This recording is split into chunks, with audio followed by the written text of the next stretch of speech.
to be? What's a cup of tea? What's mushy pea? What's the biggie thing? What's all this then? Welcome to What's All This Then. It's a podcast about the United Kingdom with new episodes every Monday and bonus episodes every Thursday as well. In the most recent episode of What's All This Then Finest, me and Libby went outside and begun our quests to find the best fish and chips in our respective cities of Toronto and Los Angeles. So if you want to hear all about that, then head on over to our Patreon at patreon.com/What's All This Then. But today on the show, it's the What's All This Then Wives Special. Yes, with only Catherine of Aragon and done it. We're going back in history and dishing some royalty on some royalty. Plus, and this one is a stretch, go with me. Mm-hmm. Plus, a race where husbands Anne Boleyn across the finish line with wives on their backs. Anne Boleyn. Ambling. Anne Boleyn. Ambling. One of the wives. Ambling. There you go. Anne Boleyn. Husbands ambling across the finish line. Yep. Exactly. You got it. You got it. Mm-hmm. Now that sounds like something you're going to want to Jane see more of, which you can do, of course, by subscribing to the video tier. Divorced, beheaded, died. More like, I'm sorry, these puns are so forced, big-headed, and contrived. I'm Charlotte McDonald, and I'm joined as always by my wonderful co-host, it's Livy Watson. Oh man, I don't know why that one was so nerve-wracking for me to do. You brought it back at the end there. You know, I was worried, is she going to boy. land this? But she did. She did it. It was really good, Charlotte. Well Good done. Lord. And I wasn't thinking about how can I add a button to my stream deck where I can have the sound of a shotgun cocking while you're while you're doing those. Hey, you could do the intros if you want. No thanks, I'm good. It is always just like a fun challenge to think of as many bad puns as I can for the start of the podcast. And I was like, I'm just gonna, you know what? I think I can stretch 3 of Henry VIII's wives' names into puns, and so that's what you get.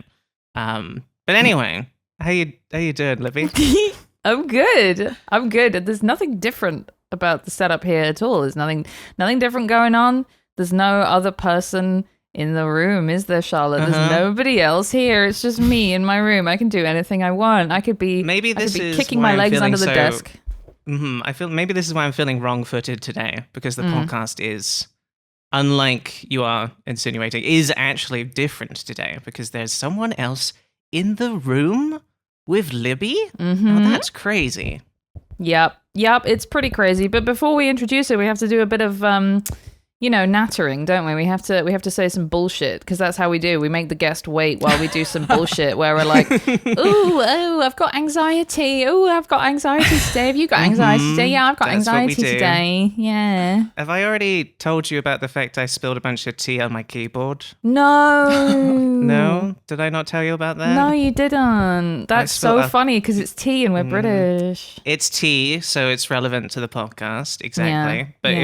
it was basically a full cup. Went all over the quite nice keyboard. Now, this is a keyboard that Gideon has knocked off of my desk multiple times, and so some of the lights in it are broken because it's meant to be all like rainbow, but like some of them are just like stuck on specific colors because he knocked it off enough times. This is also the keyboard that he would like intermittently steal keys from. Like he hid the E key from me for quite a while. Yes. But keyboard's fucked. Man. No. It was in a situation where I couldn't turn it off from Bluetooth mode, but the T was like pressing a bunch of keys. So I didn't have any control over my computer. The T had just taken over your computer. It was like a virus, you know? It's just like going in and opening all of your history on Firefox and saying, oh, what the fuck were you looking at? This is crazy. That's right. So that's what the T said. So now this will just be for the video watchers. Look at my amazing new keyboard that I spent $20 on and got on DoorDash so Charlotte? that I could use my computer. I have the same type of look at keyboard. that. You know what this Wow. is? This is the keyboard that came with the computer. Yes, it is not the keyboard that came with the computer because No, this computer DoorDash. did not come with keyboard because computer too fancy to come with keyboard, but it is computer that I know. I feel like not fancy so much as just like the place I bought it from was one of those places where it's a bunch of nerds and they build the thing for you. I got mine at Tesco's. You got yours Tesco at Value Tesco. Computer. Yeah. Yeah, I got a meal deal on my computer. It did come, it's wired only, and it did also come packaged with a wired mouse too. Wow, a wired yeah. mouse. I think actually my PC, which I got from Micro Center, shout out Micro Center, I adore you. It did come with a wired mouse too, and that felt very nice. So that was fun. But let's introduce our guest, who, as we've implied, is here in person with us today, which is such a wonderful treat because she's my very nice friend who I like very much.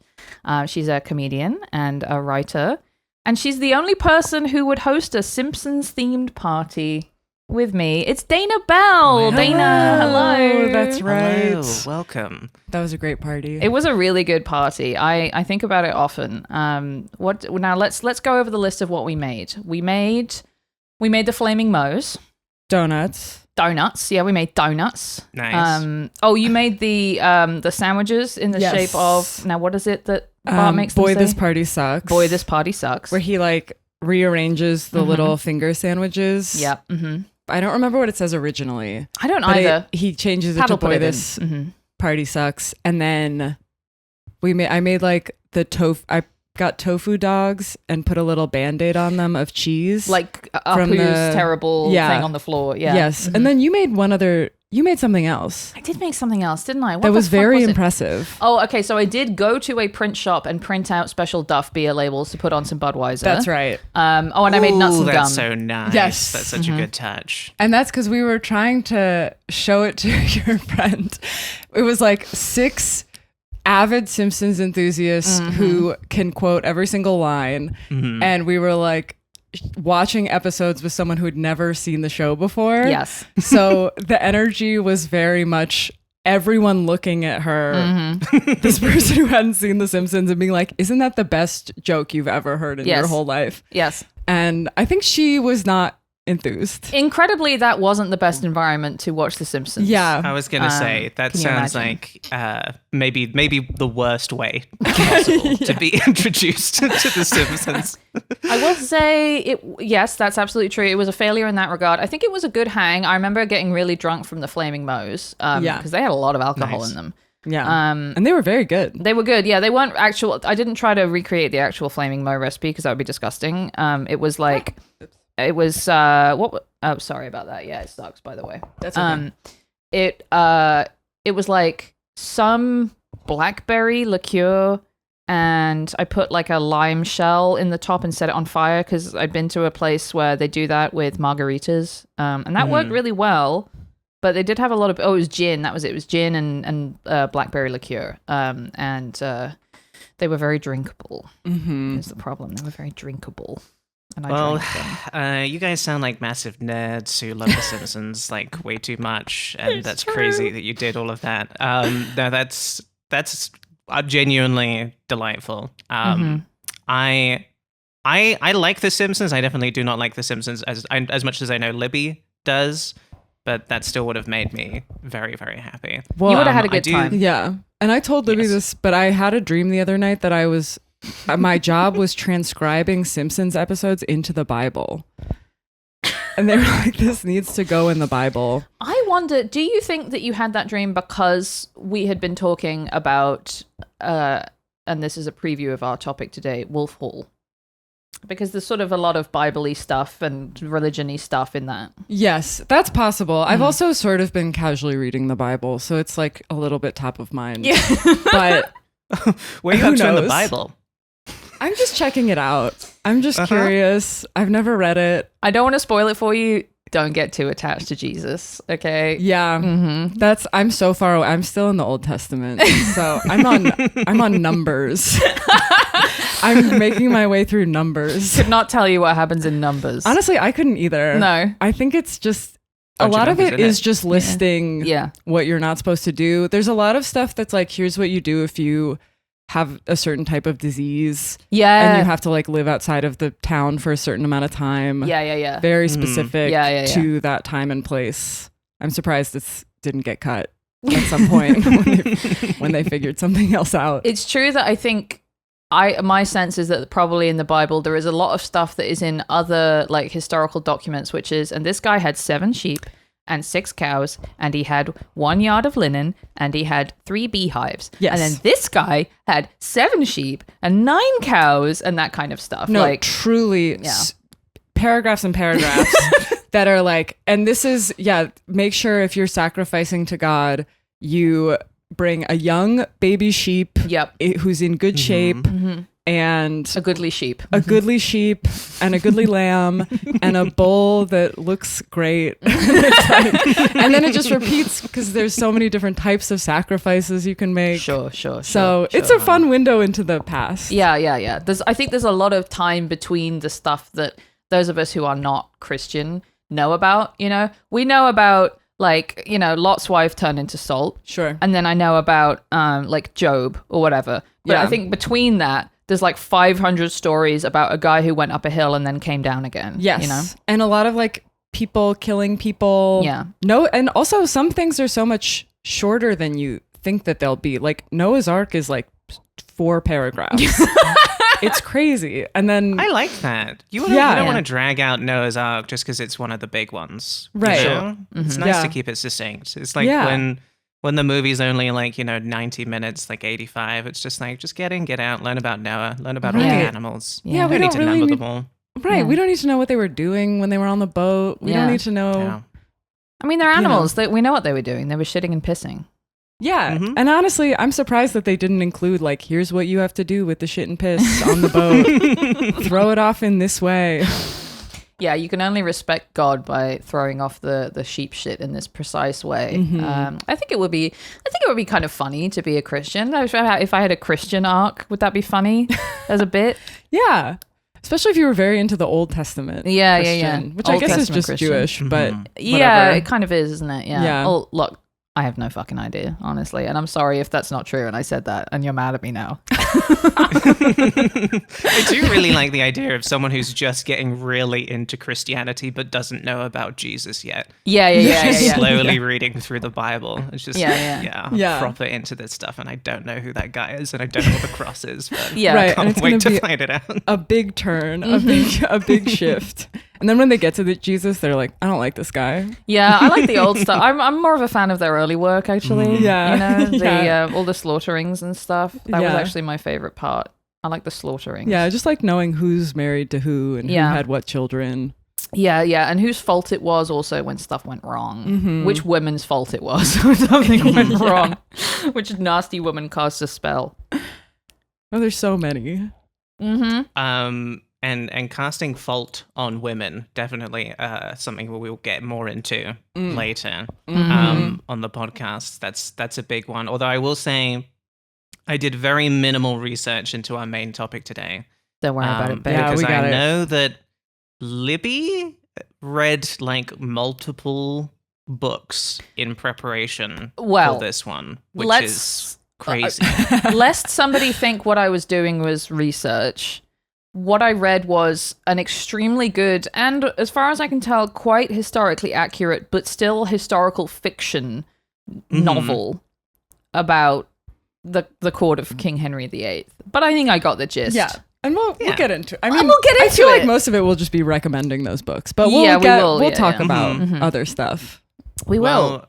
Well, what I want to do now is learn more about you, Dana, because this is an interesting one. Regular listeners of the podcast will know I usually introduce the guests, and you might have noticed Libby introduced the guest today, which is because the message I got from Libby is my friend Dana's coming to stay with me. She's funny. Have her on the podcast. And I said, okay, cool. And that's basically That's right. all I know about you. It's just this is a Nepo guest spot. Well, you Dana know? is also, I should say, my daughter. Yeah. So that is also a little bit problematic. Yeah. I'm Dana's mum. But it was really, it's hard. I get here and I'm working hard and I know it's easy for me to get in the room, but I need to prove myself and I'm working just as hard as anybody else. Just actually. as hard as anybody else. That's right. Yeah, exactly. Yeah. And if you weren't good, you wouldn't be casting stuff. That's right. That's Yeah. how it And works.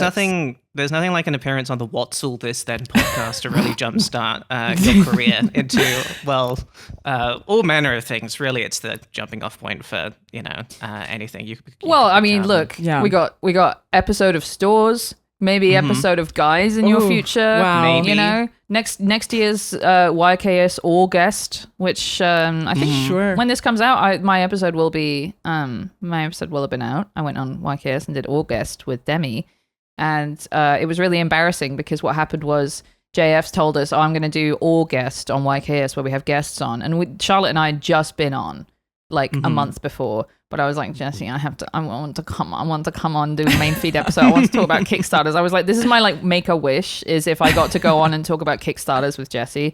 So I came on with Demi, and Demi was there to promote her extremely funny, good new show, So You Want to Win a Penis Pump. And then I was also there, but it was really fun. Yeah. So that could be in your future, Dana. That's right. Yeah. Wow. Time will tell. And So You Want to Win a Penis Pump, by the way. Also, you did some writing on that. Am I correct, Libby? Well, that was Jesse's sort of tenuous reasoning for me being there. But I think maybe one of my jokes is in there, so that counts. There's one about looking at a bunch of women, and you have to guess which one was British. And I did think was that No, Libby? No, that wasn't me. Libby. No, mine was the big tits one. That one was really good. The show's really good, and everyone should go and watch. So You Want to Win a Penis Pump. Women are so really fucking funny. That's right. Sorry, you were talking to Dana. I was talking to Dana because the thing we always like to do on our podcast is ask our guests, what do you think about the UK? You got any relationships with the UK? My main relationship with the UK is Libby.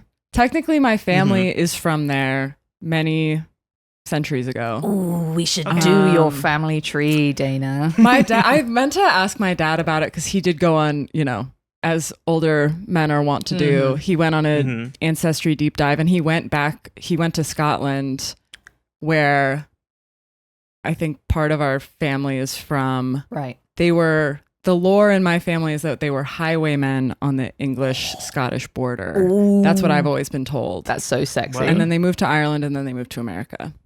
But that was like so long ago. Well, so sure. So that's it. I mean, most of my connection, I would say, is just through like media. I read a lot of English books, and like the Bible.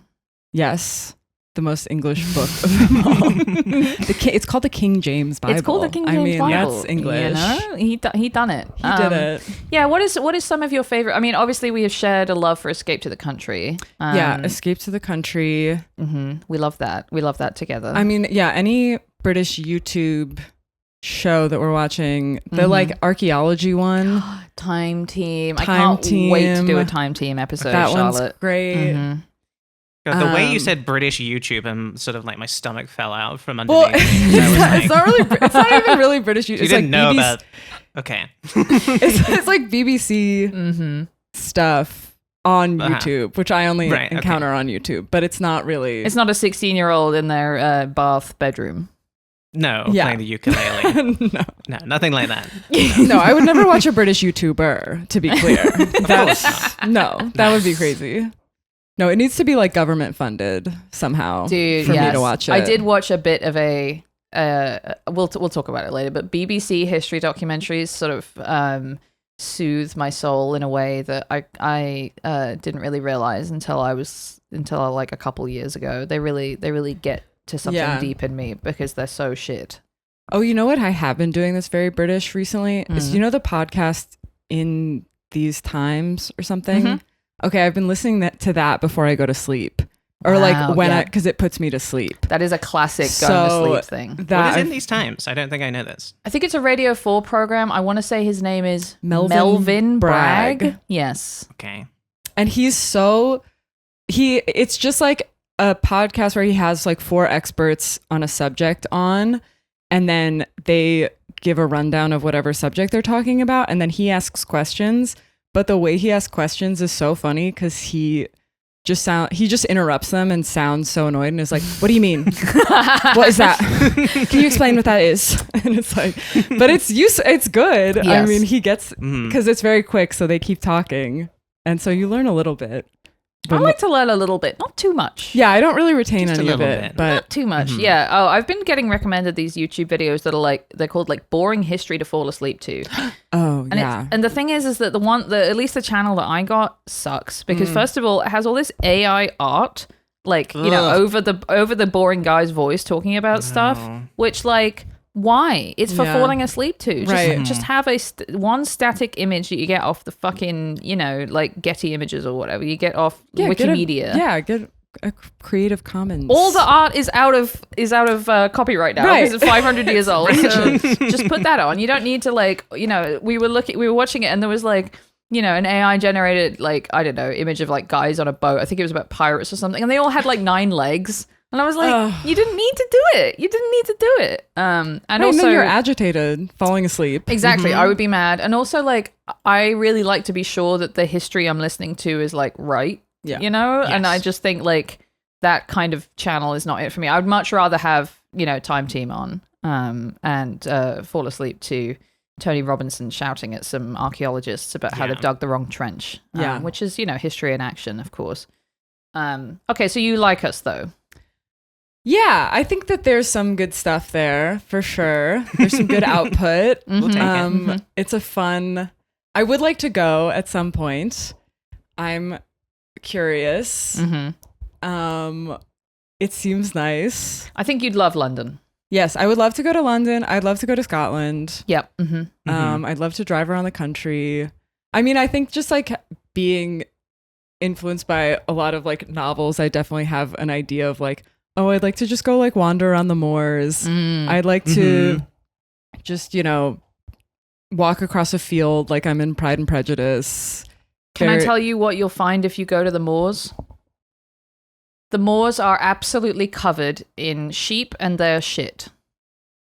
Okay, but isn't there also heather? Well, I think there's a couple that have heather, but in my experience of going on a family holiday when I was 8 to Yorkshire, and it was, we're going to drive around the moors and get out and look at the moors, windswept, sheep, and then just a carpet of sheep shit everywhere, which, sorry to spoil your idea, but all the other stuff sounds great. Bath, Bath, Jane Austen. Bath is a good one if you like the old stuff, for sure. It's a good one too, because they shoot a lot of period stuff there, so you can wander around and pretend you're in Pride and Prejudice I'd eat or that whatever. shit up. Or in for Bridgerton. Sure. They shoot a lot of Bridgerton stuff there as well. Charlotte, excuse me a I second. don't care about Bridgerton, but shoot a lot of period stuff. I think that's what happens when I take my tampon out and a bunch of it all shoots out. It all just goes. Let's go. Yeah, exactly. Yeah. Wow, that's good, Libby. Thanks so much. You're so funny. Yeah, I'm kind of. The thing is that I'm kind of nasty. I'm a girl, but I'll say some nasty women stuff. Can be nasty. That's right. Yep. We can do whatever we want now. Indeed. No thanks to our guy today, but we won't talk about that yet, will we, Charlotte? We won't talk about that yet. No, let's not talk about that yet, but we should talk about wives, though. That's me. I'm a wife. I'd like to talk Libby, a wife. Libby knows all about being a wife. And the British thought today, I mean, it sort of seems like anyone could be a wife. But we'll get into that. It's time for British Thought of the Week. Tea's quite nice. What happened to Noel Edmonds? EastEnders. Bloody raining again. How do they make Scotch eggs? Did they finish Brexit or what? Today's British Thought of the Week. Wife carrying. Oh, no. Wife carrying. Wife carrying. Wife carrying. Mm-hmm. Libby, you're a wife. Yes. You ever thought about being carried? Yes, I will often say as a joke to Lewis if I'm tired and we're out, can you carry me to the car? Can you carry me home? But and then what does he say? He says no. No. So interesting. Wow. Yeah. Interesting. Okay. He could carry me. I will say that I think I weigh more than him. So Okay. So I think I should be carrying him. If it should be husband carrying. Mm-hmm. Do you think you could carry him? No, absolutely not. Yeah. Under no circumstances. And he does like to occasionally pick me up as a joke. But I'm always worried I'm going to hit my head on the ceiling. So Yeah, is it funny to you? Because when you it get has picked up? happened. He picks you up like from your feet? No, from my waist, but there's a very low ceiling in our place, and I did get bonked.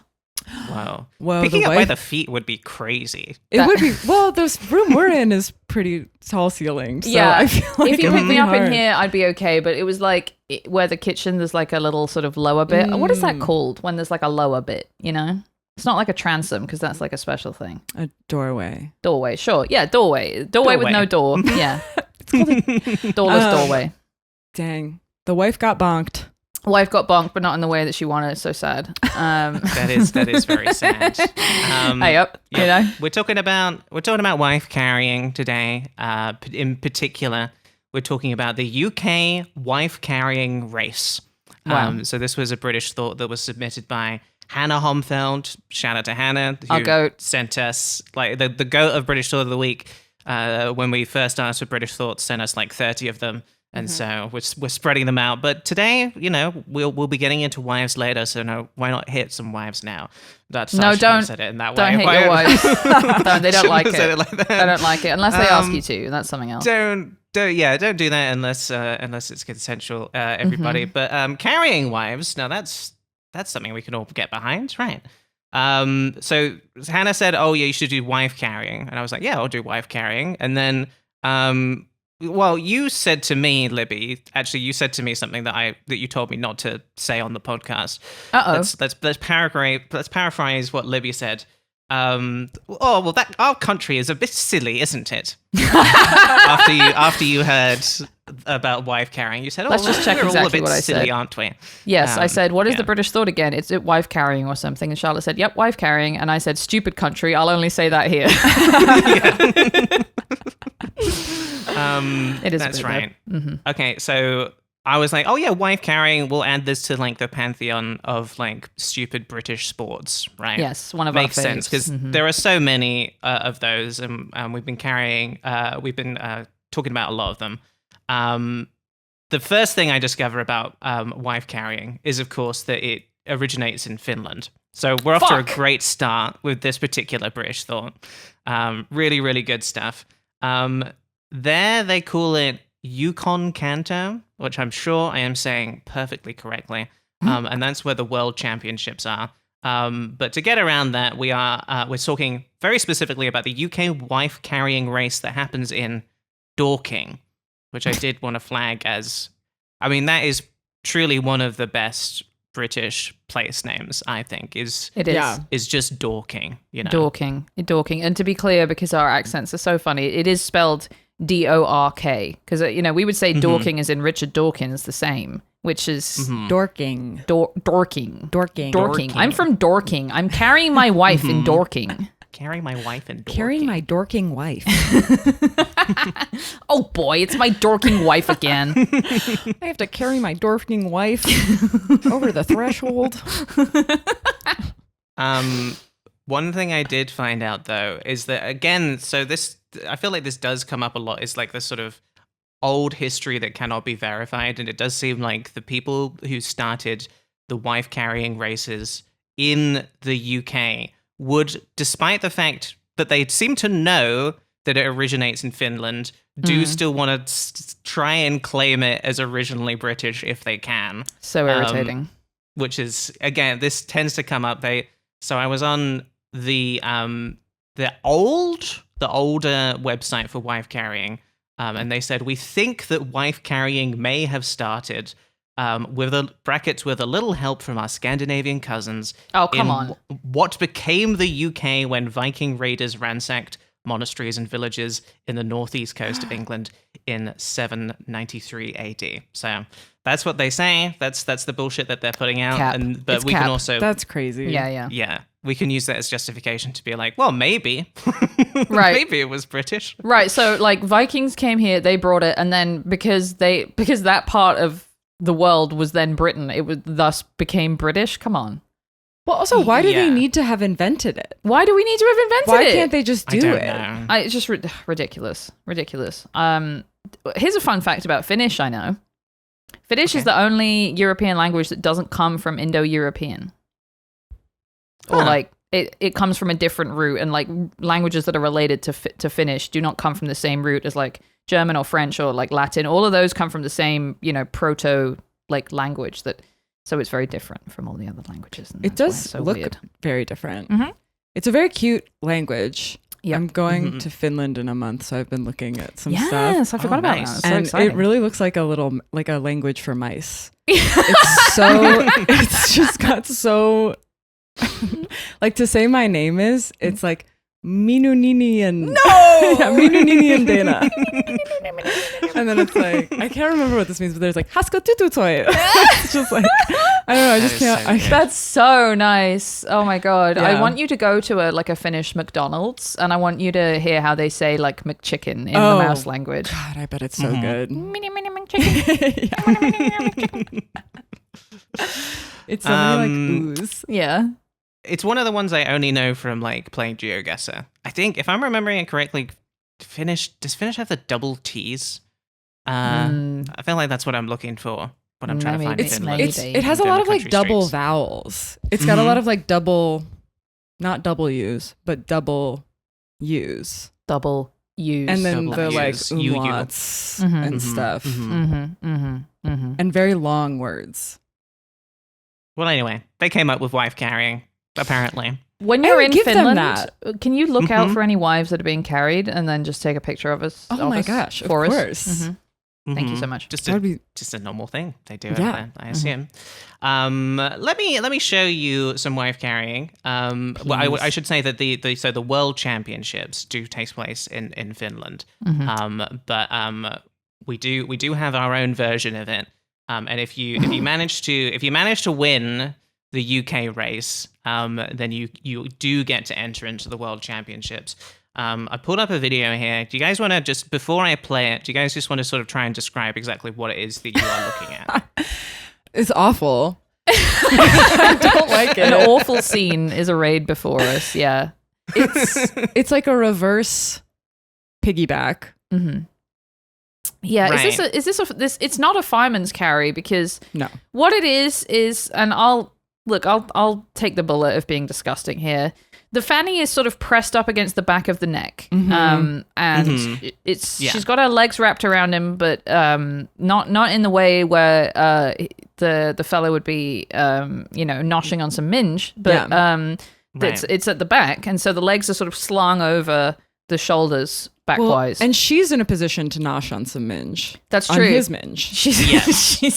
She could, if she wanted to, just have a quick nibble. Yeah. Down. Because her face is in his bottom. his ass. Mm-hmm. Yes, right. yes. Wife, face, and ass. That's a big part of it. And this does seem to be like, this is the go-to carry position as far as I can tell. Interesting. I know they have, because there is the one guy Yeah. over here who is doing sort of the classic piggyback with the wife, who has probably very smartly said, no, I don't want to have my face in your ass for the entirety of the race. But I guess my understanding is that I'm just going to have you like my upside down wife backpack. That's like the right way to do it if you want to go as fast as possible. Well, it seems like it leaves your arms more open. Right. That's so true. And maybe the weight distribution is better or something, Yeah. Like the weight of the arse is the center of gravity changes. I mean, I get it. I just don't think it should be done. I don't think it should be done either. I do also enjoy that all the men are wearing shorts. And there's one bloke who has, what would you describe these as here in the middle? We've got Like athletic leggings. yes, which is to me, it's like a level of dedication that I find funny.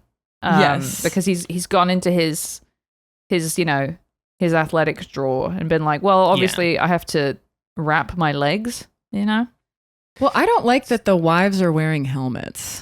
No, that's troubling. You want the wives to be in more danger? What's that? Well, I do feel like the way that they're in danger. Yes. I mean, okay, the wives who are doing normal piggyback, the fact that they have helmets on is pathetic. Grow up.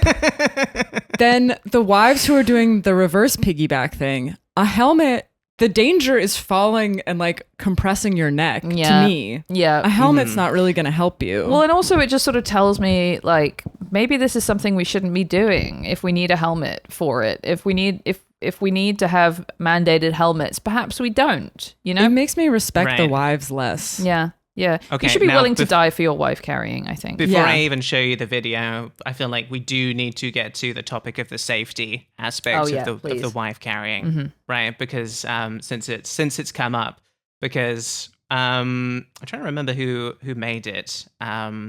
Hayden Tank did make us like a little graph because we were talking about it in regards to the worm charming, right? Like where all of these different like British sort of like sports sort of fit on, like are they good? Are they like twee or what have you? And so I will show this to everyone as well since I had it up. Right, which is that harmful versus harmless versus wonderful and stupid bullshit, right? Yes, the axis. And it does seem, from what I can tell, we're not talking cheese rolling here, right? Where Right. they will actually have like, if I remember correctly, didn't they have like ambulance, like helicopters have to fly in to help people out when they were doing the cheese rolling because of how people are dangerous always it getting became. extremely hurt doing that, for sure. Again, on the old wife carrying website. Wife chasing. That's a whole different thing. We'll get to that soon. Very much in the same spirit. I didn't want to do. We need to, give it some time before we do wife chasing. I got to start that. I'm going to start the Los Angeles wife chasing championships. Maybe that can be our made-up British sport that we pretend is real. Oh yeah, That's on good. the old one, because apparently there are new people organizing the wife carrying now. It says wife carrying can be a dangerous activity, which can lead to any one or more of the following injuries: slipped disc, broken legs and arms, limb dislocations, neck and spinal damage, facial injury, skull fracture, hernias, and other sundry injuries and illnesses. And Sundry. potentially including death. But please don't let this put you off. Oh my god. That's what they're saying. But as far as I can tell, I was like, okay, is this just a list, like a generic list of like, Right. injuries and things that they're just like a boilerplate thing? Or if any of these things actually occurred, I have not found any instances in which people have died carrying wives. Or For being sport. carried as a wife as well, of course. Yeah. It does seem you probably can't go fast enough where it's like you would actually be in danger of dropping your wife in such a way that you permanently disable her. Yeah, I in my head, and I haven't watched any footage of this yet, I do think it's probably more like you're bumping into another wife. You're knocking another wife off her husband, in the scramble for first place. Right. It is just a race, right? It's just to see who can carry their wife the fastest, or is Well, it there... seems like you guys want to learn some more about wife chasing, so maybe it is please. finally time to have a look at the video, and then Thank God again for for Brick the non-video enjoyers of the podcast, if you could try and describe what you're seeing, that Sure, would be lovely. we will do this. Are you ready? On your On your mark. mark. 1, 2, 3. Wow. Look at them go! Look at them go. They are shuffling more than running, I would say. Yeah. And it does make me... Oh, they have to run my over God. hay bales. I was going Yeah, to so- ask if there was an obstacle component. From what I can tell, the introduction of the race, they have these hay bales that they have to run over. I'm feeling really bad for the guys at the back who've just like already given up on the running. Yeah, Just, like, so slow- gingerly walking over the slowly hay bale. clambering over the hay bale.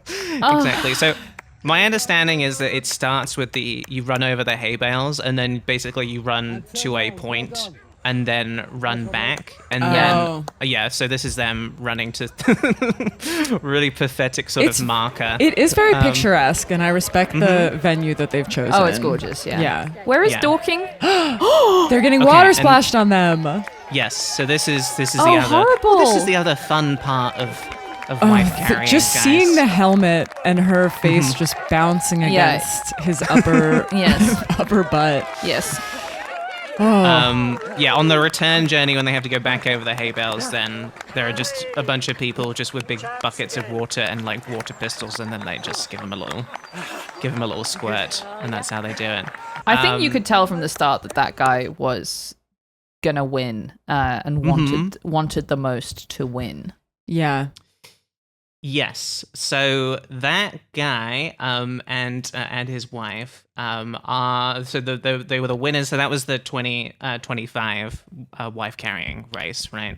Wow. And he did him and his partner did successfully win that year, and they had won the previous year as well.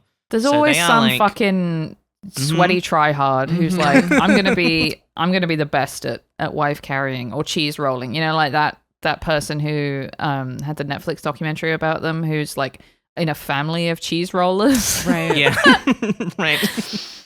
I don't get it.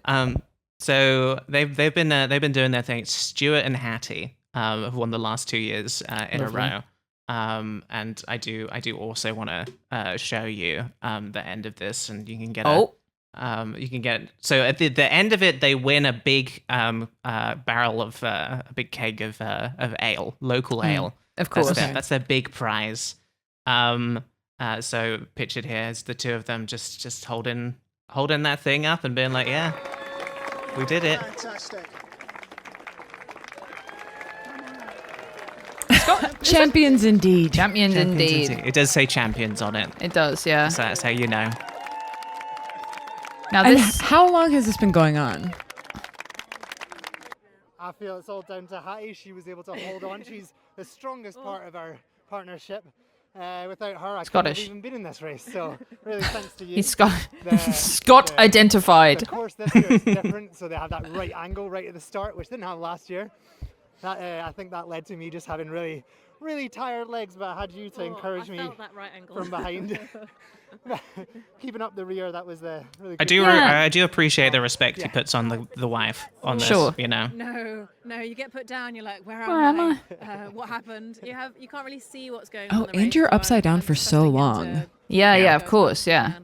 I can. But yeah, it is taxing. Let's put it that way. There you go. That's a little bit then.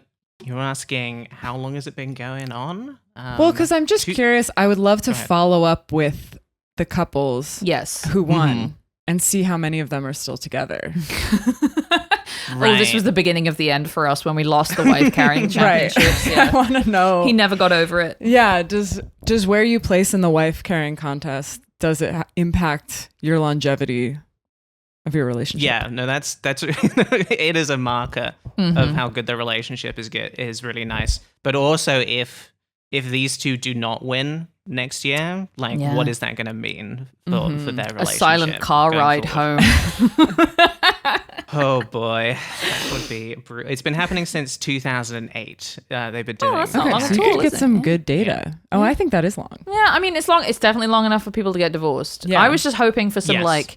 geriatric wife carriers. I've been carrying me wife since 1957. And, They should have age brackets so you can have like Yeah. some 60-year-olds. the over 75s wife carrying championship, and it's just like 10 feet.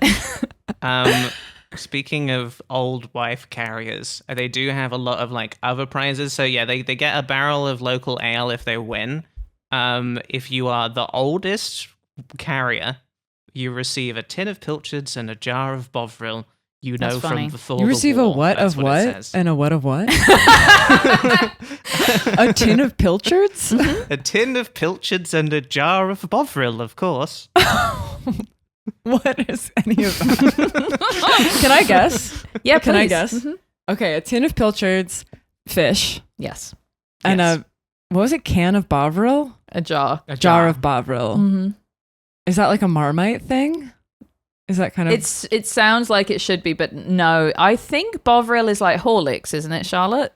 okay. No That fucking is idea. not. I don't know. That was gonna be my second guess. Was Bovril is Horlicks? Of course. Wait. Charlotte, can you look up what Bovril is real quick? All right, You guys don't know what Bovril is? It's I know for what old Bovril people. is. That's Bovril the is joke. old guy thing. Yeah, what I that's know. something your nan has from before the war. Is it like Ovaltine? Oh, It's does like actually Ovaltine. kind of seem Marmite-y. Oh shit, you're right. I was thinking it was Ovaltine, but it's not, is it? It's fucking Thick and salty meat extract paste. Yeah. It that's is what it Marmite. You were right. Wow. I was 100% thinking it was Horlicks. And Horlicks, of Wow. course, is Ovaltine, basically. Oh, okay. Yeah, it's a I would- malted beverage. Okay. Horlicks, that's what I call Yes. my time with your mom.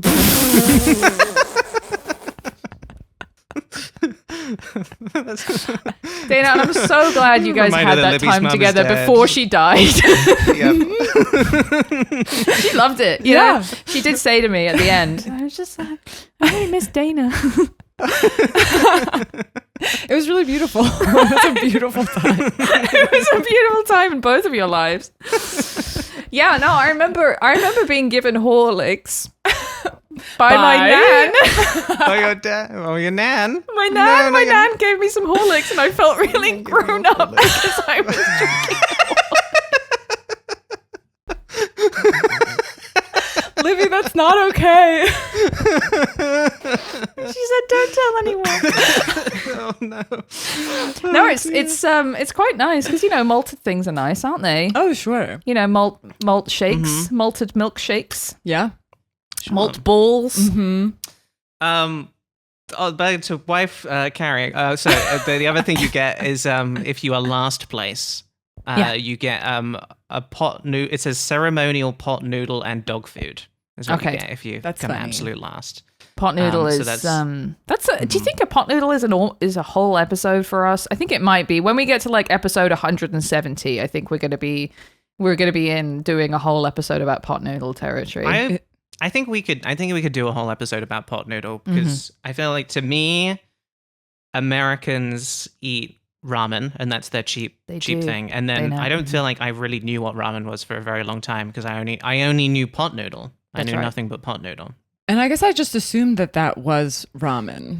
It's a different noodle shape, and it's similar because it's in a pot, Mm-hmm. a little plastic pot, and it's got like the powder in it. But you pour the water into the pot, and you eat the whole thing in the pot. But the noodles are more like they're like thick and flat. They're not like ramen noodles, They're more like there's a type of spaghetti I'm thinking of, a type of linguine. yeah, exactly, yeah. But they're wavy. Mm.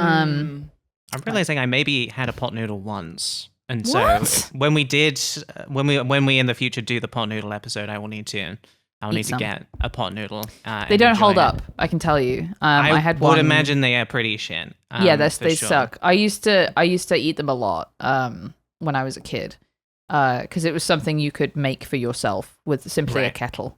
That makes sense.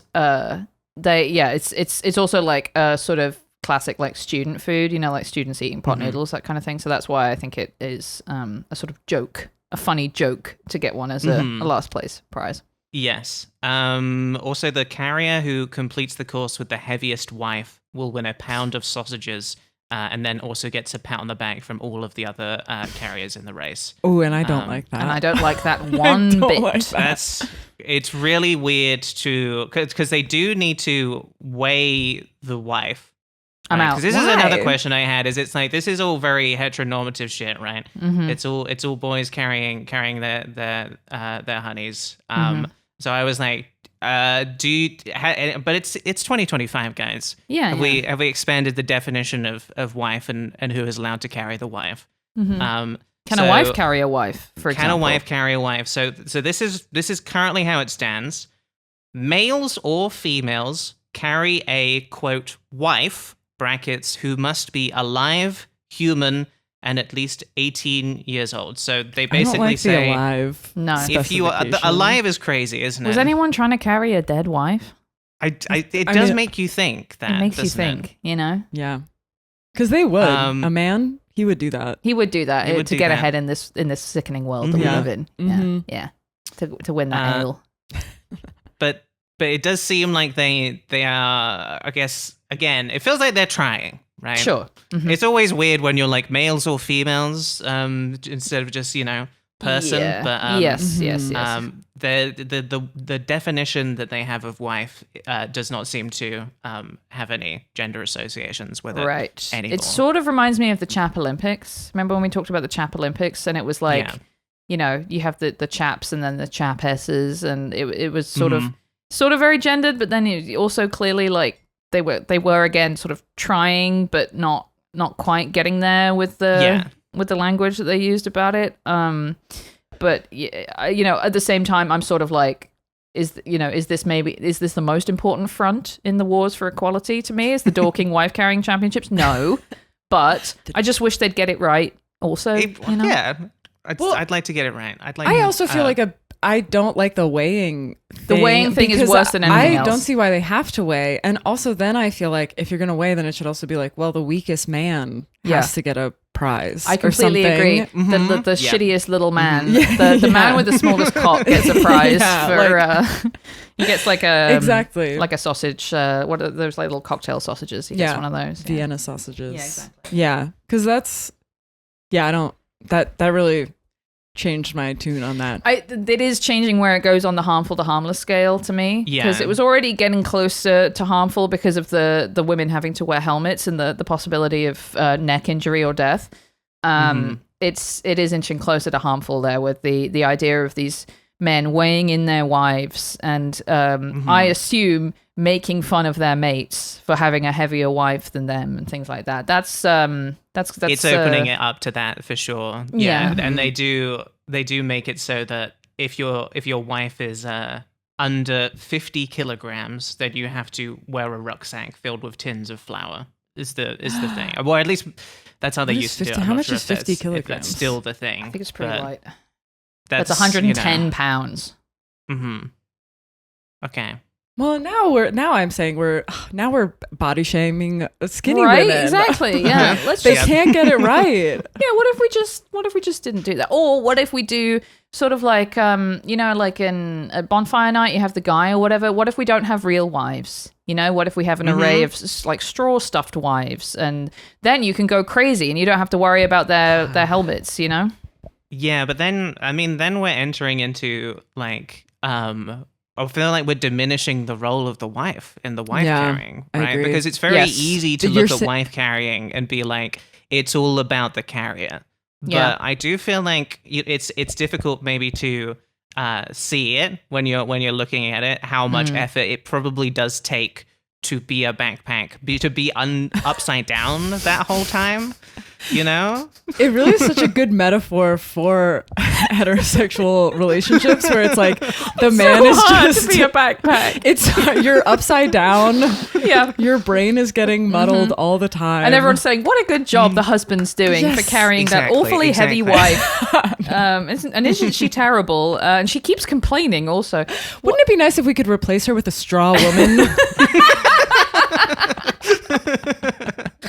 And we're getting so close. Well, okay, what about this? What if it's wife carrying, but it's wives carrying, and the wives are carrying it? We get the husbands out of it entirely. Yeah, and they have rocks, and each rock says, dishwashing, doing the laundry, ironing, emotional labor. Yes, exactly. Being on period, childbirth. All of these things. Mm-hmm. Yeah, there is a small part of me though, right? That does think, will I ever be a wife? Right? It's a difficult process to be a wife. You have to get in a whole relationship and all that. But if I was the backpack, just for a day, on the back of the carrier, I would technically be a wife, just like my friend Libby, and that is. Oh, I see what you're saying. Exactly. So if you went to Dorking and tapped someone on the shoulder and said, "Hey, can I be the wife?" and they said, "Sure." Exactly. When you're on the back, you're a wife. Listen, that's a rom-com right there.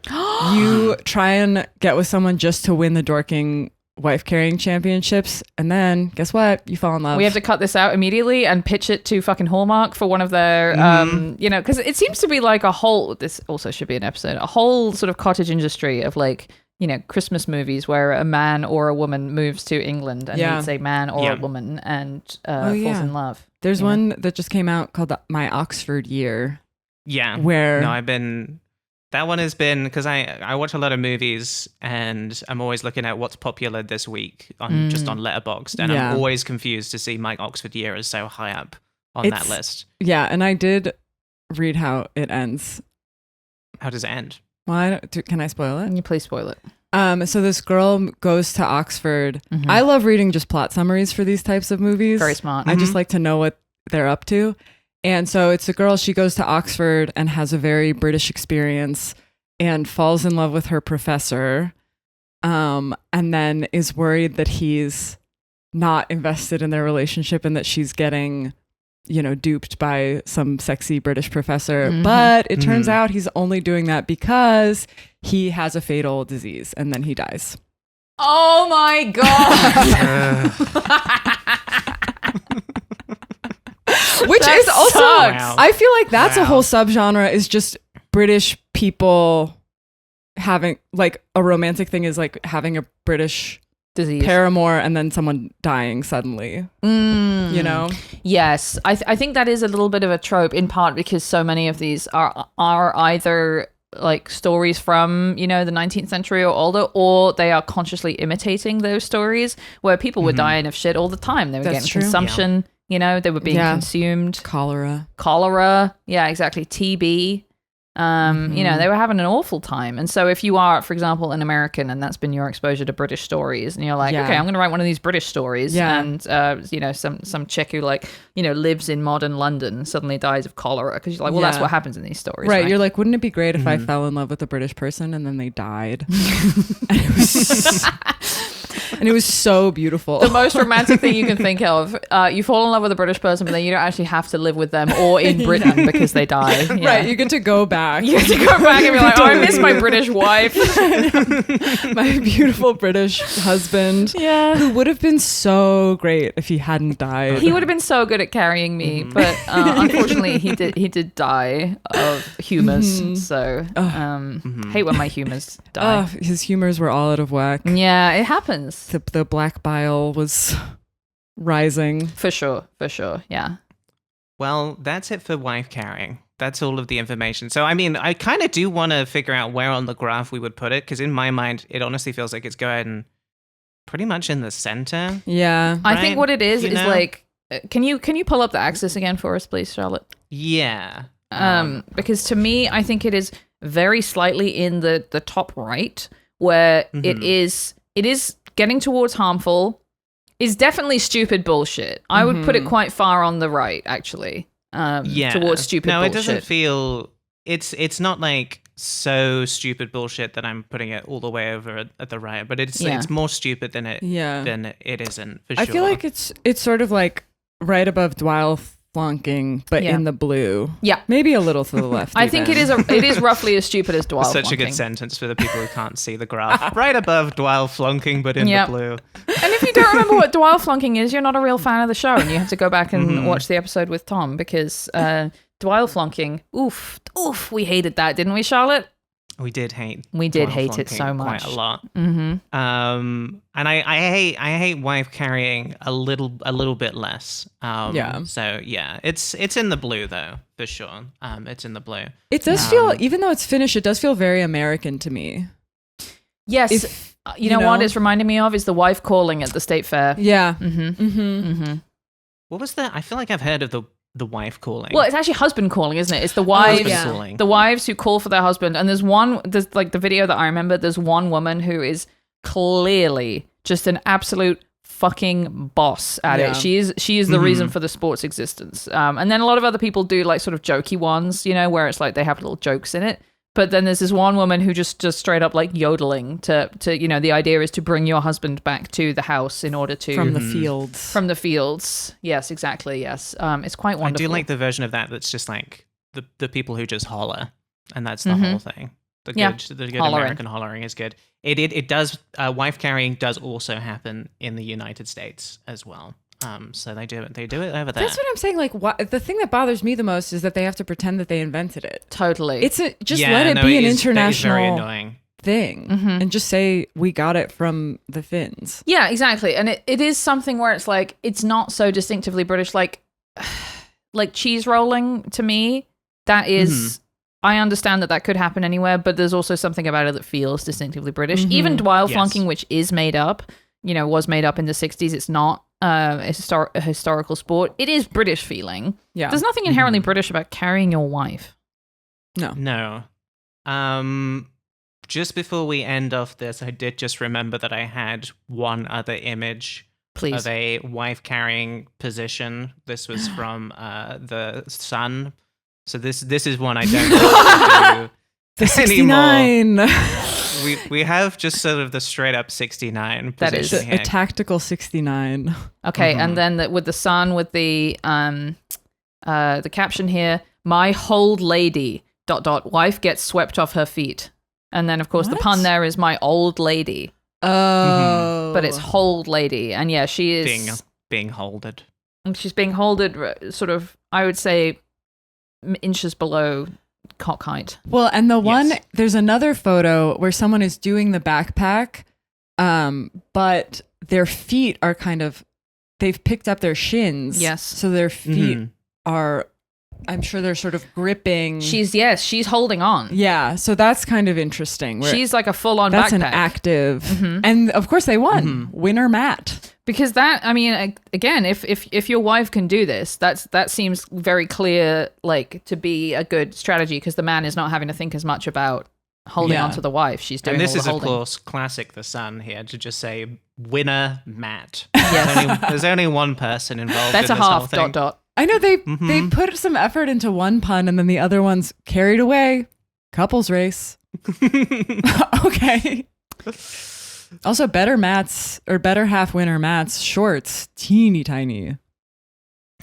Sorry, really, I was really just reading short. the text of this article, and it's so bad. It sucks so much. Fuck you, The Sun. I hate you. A brave hubby risks being up to his neck in trouble and strife. Yesterday. That's a reference to Cockney rhyming slang, right? Trouble and strife is wife. Yes, exactly. Yeah. Oh. As he takes part in the grueling annual wife-carrying race, he held his missus in the upside-down front-to-front position all the way around the course, which sees competitors hurdling straw bales and being splashed with icy water. Others dangled their old ladies down their backs as they competed in the hilarious event. Fuck you. Felix Allen. Felix Allen, you're on notice. Felix Allen. We've all heard of being strong for your other half, but that's just showing off. Oh, God. What passes for humor in The Sun? We've all heard of being strong. We've all heard of being...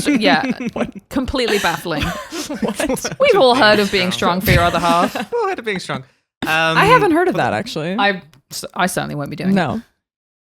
That was British Thought of the Week. And if you have an idea for a British Thought that we could do in the future, please send us an email to whatsallthispost@gmail.com. Let's do the main topic, shall we? Let's do the main topic. It's time for the for- main topic. Henry VIII. Oh, it's Henry VIII. Dana, you suggested Henry VIII. Why I did. Why did you want to bring Henry VIII to us today?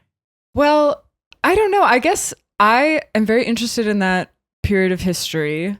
I have also read the books that Libby was reading, but even more than that, I feel like Henry VIII is one of the more popular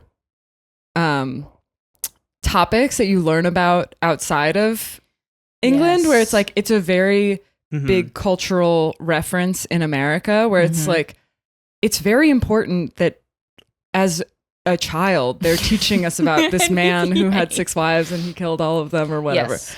And so I was just thinking about that it would be interesting to kind of compare, like, even just thinking about how you guys learn about him, how do British people think about him compared to how we think about him. Totally. And yeah, so I was just like, that would be fun. And I just get so much, I mean, I get a lot of, my YouTube shorts algorithm is always recommending me, like the White Princess and the Spanish Princess, which are, it's just the Spanish What? Princess, which is, so I've seen a lot of clips of the show The Spanish Princess, which is about a young Catherine of Aragon.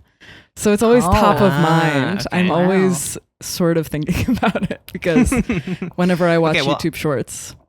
I'm mostly surprised that you were like taught about Henry VIII at all, honestly, Yes. because it does always seem to me like obviously it is British history, so it makes sense that we would learn British history in Britain. But it did feel like, why are we spending so much time learning all about this guy's wives? And I feel like it does come up as I feel like when it is in the context of what I wish I had learned at school, right? I feel like anytime people in the UK are like, oh, I wish I had learned how to learn how to do my taxes, but instead I had to learn about Henry VIII's wives. Like he is like him and his wives. That's always like the pull of why do I know this? You know. Yeah. I think it's a good example of that thing where that feel when history is taught in a kind of like bad and useless way, where, for example, you're making children memorize Henry VIII's wives, when that is not actually the thing that is like significant about Henry VIII. No. It's not knowing the names and orders and what happened to his wives. It's like knowing. I mean, really, first of all, I think you only really need to know about the first two. You know, that's the main thing. Like, Sure. you know, he wants to dump Catherine, so he's, you know, does this break with Rome so that he can marry Anne Boleyn. Oh, Libby, I hate to stop you here, but this history stuff is really boring, isn't it? No. I really wish there was a way. I really wish there was a way we could explain this sort of early part of Henry VIII's relationships with his various wives. Maybe something that would be easily relatable for our really young audience. Yes, You know? Charlotte. I think that would be wonderful. It would be really nice, and I think you know what I'm about to show you, but I've got something else. No. I wish we had someone youthful, like a Chapel Roan type figure. Young people love Chapel Roan, don't they? If only she could explain to us Henry VIII's wives. Charlotte. That would be so helpful, wouldn't it?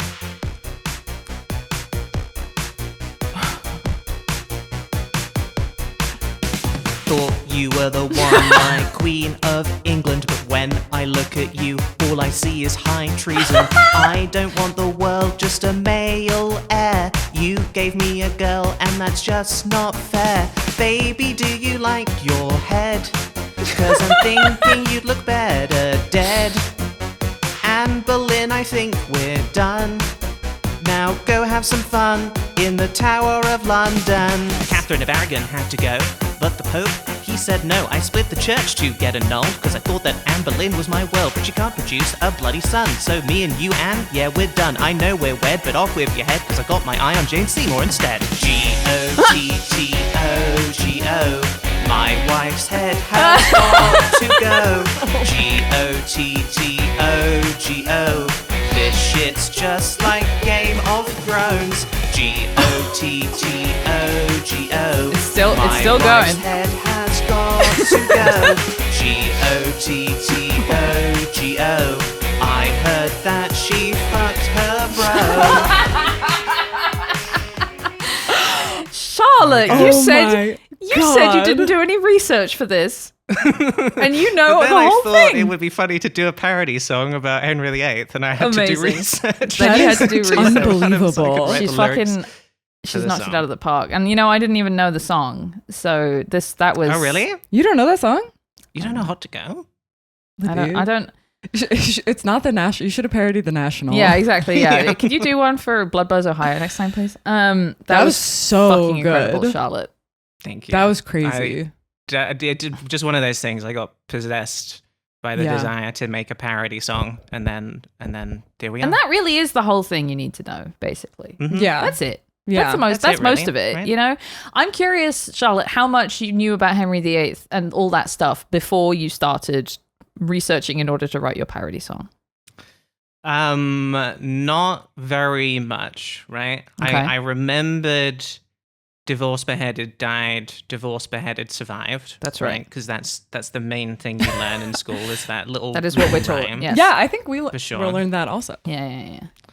And then what was I? I was like something to do with the church and the separation of the church because he wanted to get divorced. Right. Yes.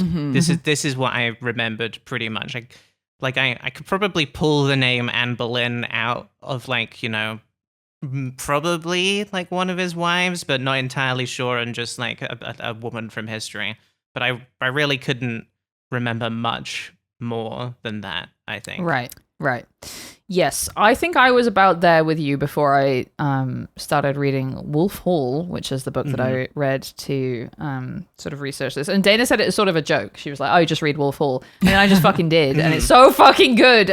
Which we can talk about in a bit. But I want to talk about what you were saying about like how this is something that Americans would learn about Britain, Uh-huh. because I think it's interesting to think about what British kids are taught about history. Yeah. Because we, I studied history like at A level and then at university. I was a big history head, and it is fucking crazy to think about how much important history we were just not taught. Yeah. We never covered India. We never covered Ireland. We God. barely talked about Africa or empire at all. We did Yeah. not learn any of that shit. We did 2 months about the slave trade, and that was mostly, and Britain got rid of slavery before America, and well done us. Right. We did that. Well done. We're better than them. And then it was like, we actually did very little British history in general. I think we did a lot of Nazi Germany. We did Nazi Germany 5 times, which, probably good. Yeah. We did a lot of American history. We did, no, that was it really. It was Nazi Germany and American history. Oh, and the Russian Revolution. And there's huge swathes of British history that I know fuck all about, even having a degree in it. To the point where when I went to UCLA on my year abroad, I did a class that was like comparing 3 revolutions: the American Revolution, the French Revolution, and the Glorious Revolution in Britain. And I was like, what's that? Mhm. Is that the Oliver Cromwell one? I think it's fuck, I don't remember because it was so long ago. I think it was post Oliver Cromwell. It was about restoring Charles II to the throne and getting rid of Oliver Cromwell. And That's saying, so funny calling it a revolution. I know, because it wasn't. It was getting the king back. Get the thing. Yeah, I mean, really, like anything where Britain is the bad guy, we were not really learning about, which Big is time. crazy to think about. Both in sort of like you would just sort of assume that even when we were like kids, teenagers, that we would sort of be at a point where we would be able to talk about that stuff and teach it to kids, Right. But then just wild, given how much Britain is the bad guy in the history of so many other nations, to not actually like get any of that information. Sure. And yeah, that again is sort of like we should focus in on the Tudors for whatever Because reason. it's safe. There is no like current politics that really has much to do with Henry VIII splitting from Rome. Like, Christianity, I would say, is not like a big controversial topic in the UK. Just people aren't. People are, they think, oh, well, I'm Church of England because I went to a Church of England primary school, but they think about God never. They go to church never. It's just like not so much of a political issue, which is, not to say that it's never an issue or whatever in the UK, but it's just like, it's nothing like it is in the US. You got no one who's trying to be like 10 Commandments in school, partly because I had a Church of England education, like at school, like like state school. They were teaching us about, as if that stuff was true, but it was just so minor. It was like, well, it's nice. Jesus said it was nice to be nice, and we should be nice to each other, shouldn't we? And we should be nice. Oh, we'll all go to heaven, and isn't that lovely? And then that's basically it. Which is not to say that's right to teach kids that stuff because it's fake, but like it was so It's neutral. Yeah, like just sort of non-controversial. Like it doesn't work, I guess. Yeah. Yeah, it also doesn't work. No one comes out being like, yes, and I will give my life for Christ. Because someone said something in passing. Yeah. The stereotypical like Church of England vicar is like extremely mild, does not talk to you about God or religion or anything. Because you sent all the religious freaks to America. Yeah. Like all the Puritans where we're like, oh, they're escaping religious persecution. And it's like, yeah, because they were so psycho and annoying. Yes, they went there to persecute. Right. Yeah, exactly, yes. They went there to persecute, and you guys were like, we don't want to deal with these Can you just shut up? fucking Like freaks anymore. chill out. Yeah. No. So it is interesting, and I think Henry VIII is also like, it's we were saying this before. There's tons of drama. There's more drama with Henry VIII than most English. There's like when I'm thinking about the history of English kings, we've had so many fucking kings and queens, and obviously there's interesting stuff that happens with them. But in terms of like drama per king, Henry VIII is up there. Yeah. I mean, just having 6 wives is so many wives. It's so many wives. Even if It's so many divorce were wives. illegal. Crazy to have 6 wives and 3 of them are called Catherine. 2 of them are Crazy. called Anne. Do you think that is crazy? Do you think that they were like, what are the odds? Yeah. Do you think they were like, That's so many. I guess there were only like 4 names though. It's like That's true. Catherine, Right. But Well, this is the thing with- Anne. This is making me think of my dad, who married my mum, Lindsay, and then moved on to Linda, and then married Lisa.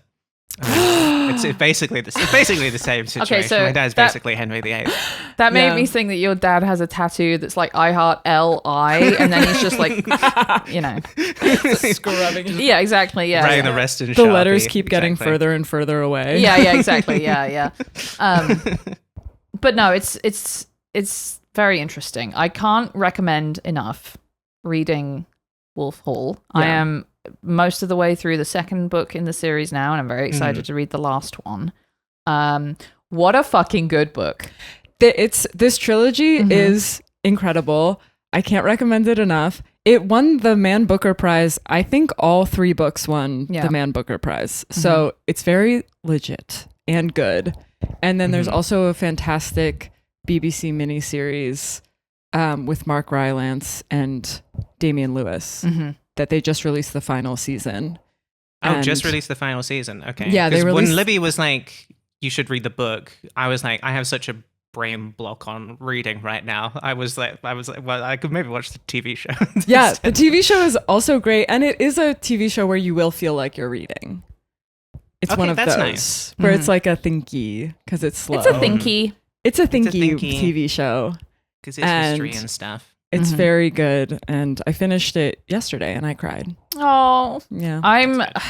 Yes, I was lucky to have time over the weekend to just read for hours at a time. And I will say, look, I'll admit this. I too have had the millennial reading problem where reading is hard and phone is nice. And I think reading feel like thing that you do when you have your life together, and I don't feel like I have my life together. Yes. Like it's like reading is the thing that the perfect version of me does every night before bed. And I'm not there, so I have to play my little computer games because I'm a little gremlin. I'm not that I have a person. whole like very developed guilt complex about reading, and one of my big problems for a long time where I was like, well, if I'm going to read, I should read nonfiction so that I get smarter because that's, you know, I was feeling like completely stupid. You know, I was like, oh, I don't remember how I got through uni because I don't remember any of that stuff, and I feel like very, you know, like unwell read, I guess, which is what a person who doesn't read books would say. And then I realized, oh, you can actually it actually just doesn't matter. I'm not doing an exam. And also now I just do I'm not even trying to do like writing journalism stuff. I'm just doing a podcast about Britain. So if I read, I could just read this book, and I just fucking stormed through it. It's very so easy to nice. read, and it's easy to read in that way that it is actually impossible. It's very hard to. I was walking around the apartment like trying to sort of like pour tea, having my Kindle That's in front of good. my face. It's Such a That good makes me reading so feeling. happy. it's a wonderful feeling, and I can't wait to go back to it later today. Anyway, Yeah. great book. The book focuses on Thomas Cromwell, who is one of Henry VIII's advisors and is a kind of, how would you describe him? He was born he's a commoner. His father was a blacksmith, and he goes to Europe and then sort of learns a lot of trades and skills and is very well versed in like mercantilism, and then comes back to England to work for a Cardinal Wolsey, and then just is rising through the ranks. I mean, he's a careerist kind of guy, and he's a lawyer, and he's just able to figure out these solutions for Henry, one of which is how to get justification for divorcing Catherine of Arragon, which at the time was basically impossible. And to do it, they had to fully just break with Rome, start their own church, which was essentially the exact same, except you could divorce your wife if you're a king, essentially. It's Right, sort of because he's like in charge. King Henry is like in charge of the church in that version of the church, so he doesn't Yeah. need to get permission from the Pope to Right. annul the wedding. Right, because because they're trying to get, for many years, they were just asking the Pope for dispensation to get divorced. And the Pope is like, no. The Pope is also, I think, related to Catherine or I guess the Emperor. I don't know. Yeah, I don't the really emperor, understand the Emperor. She is like the aunt of the Emperor Holy- of Spain. And so there's that connection. One thing I really like about, I mean, obviously the Cromwell character, which is to a degree like reflective of the real stuff he did, but also because it's historical fiction and the sort of inner life obviously is a little bit, not exactly embellished, but you have to take liberties to create that character or whatever. Sure. I really love how the book starts with him on the cobblestones having been beaten up by his dad, and you just sort of see all the way through the book the sort of effect that had on him, the sort of character that he built out of that was I'm going to fucking win at everything, and I'm going to be I'm not going to let anyone beat me up. I'm going to do whatever it takes, including not just, scrapping and fighting like physically, but also getting good at everything, getting good at being a merchant, getting good at being a lawyer, getting good at like knowing what the price of linen is, or, knowing how to like shoe a horse or whatever, just having this kind of like, Cromwell kind of invented the grind set mindset. Absolutely. But he also invented having trauma, and that's actually like why I find him so relatable, because he takes his trauma and he turns it into his life. But it's interesting because all these other fuckers who are in the council are these noble born wankers, like Norfolk, just Of like course. this total twat who's always like, walking in and being loud and boisterous and saying, "Oh, we'll just fucking do it," because I'm a noble and we'll just make them do it. And Cromwell is this lower born man who's sort of like, well, that's actually, we actually just can't do that. Sort of, it's an interesting like way of looking at the way that the world was changing at this time, where it was becoming less about just, you can just run everything on nobility and blood and royalty, and people, money was becoming, as technology was getting better and trade and everything. The sort of middle class, as it were, this other class of people was growing in importance, and you could have someone like Cromwell actually basically run the country for a while, just by like learning basically how to do stuff without having just been sort of given it as their birthright or whatever. So it's interesting, but he's also a very bad person. Is the thing we all have to remember. He's a very bad person. My understanding of him is like, as I was, skimming the Wikipedia page of Henry VIII, trying to sort of like see if I can cobble together my little parody song, is I was like, oh, so this guy is like instrumental for all of the bullshit that was said about Anne Boleyn to get her head chop off, right?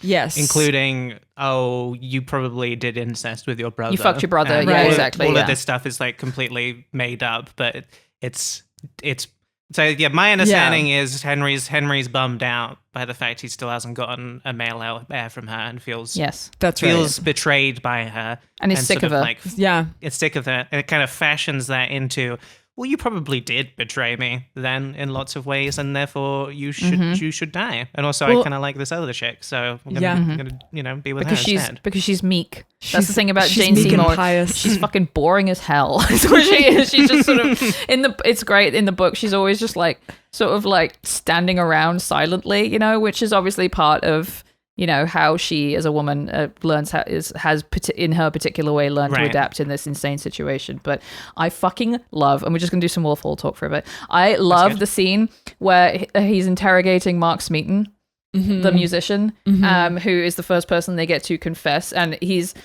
torturing him by essentially just being like, "You're fucked," by the way, like just by being scary, and the knowledge of what kinds of torture he could do. People have been subject to, in the previous sort of round where they were trying to get Anne Boleyn in rooting out people who seem to have allegiance to the papists and all this stuff. The scene where he's interrogating him and he's just like, "Mate, you're fucked, and you are gonna tell me all the people that she's fucked, and it straight up does not matter if any of that is true. You're just going to give me all the fucking names." And what he is to me is a kind of like basically kind of Tony Soprano. Yes. He's Tony Soprano in that he has Cromwell. trauma. Mm-hmm. He's got, Cromwell is Tony Soprano. He has trauma from his parents. He is what is it? An anti-hero. You know, he's someone who whose inner life is interesting and you want to read more of, or indeed watch on the television, but at the same time is horrible. Well, but it's like Tony Soprano, where it's like he sort of doesn't want to be doing it, but he has to do it. But then he also kind of loves doing it. Absolutely. You know? Yes, exactly. Yes, that tension. In terms of getting power. But I will say the other thing that's kind of Tony Soprano-ish, but also is very funny and is more visible in the miniseries, is he's an old-ish man. Like he's in his 50s and then is in his 60s. And every single woman wants to have sex with him, marry him, in the, like, Jane Seymour does. Mary Boleyn. Like, women are throwing themselves at him. Yes. And it gets, in the last season, it gets comical, where it's like, okay, another 20-year-old I know. is just going up to him and being like, well, we could get married. Well, you could always find space with me. Yes. It's like, okay, can they be at least like 29? Come on. Exactly. Yeah, no. And he's described in the book as like ugly as fuck, this like big fucking wall of a man. Yeah. And, you know, looks like a murderer. Yeah, exactly. Looks like a murderer and just looks bad, you know? Like, there's all these people joking about, like, just how awful he looks, you know? It's like, well, obviously you won't find a wife for your looks, but, you know, he's also, like, the most powerful and important man in England. So, and I should say and before so, Sorry. I mean, just to tie him kind of clearly in my mind to Henry VIII, right? He Yes. is like it. I haven't watched all of The Sopranos. Does Tony Soprano have like a bigger boss that he's like reporting to, or are Good we thinking question. more like, you know? Because obviously, like, Cromwell is there to solve Henry VIII's problems. Yes. right? I He's guess the guy you say, I've got this situation with the wife who needs the head chopped off. Deal with it. You know, that's kind of the vibe I'm picking up. It's kind of like in the early season when he sets Junior up to be the head of the family, but he's running everything. He's the one with the real power, and he's the one you would go to ask about stuff. Right. But it's But then also it sort of loses, because then Yeah, Tony Soprano, and in a lot of ways, Tony Soprano is also like Henry VIII, who we haven't really talked about yet, because obviously talk about Thomas Cromwell. So dreamy. and I mean, it is also funny because when you're reading it, you are also in love with him. I know, So- of course you are, because she's the wonderful writer, and so all of her wonderful words are coming through him. Yes. You know? We also didn't mention that his wife and children die, so then you're like, oh my god, Devastating. And when he keeps Right. thinking he sees Liz, oh god, I know. So anyway, that's why everybody is in love with him. Yes, But, yes. I think Tony Soprano and Henry VIII, like, once you get that power and you have these like moments of being really unpredictable, mercurial, Yeah.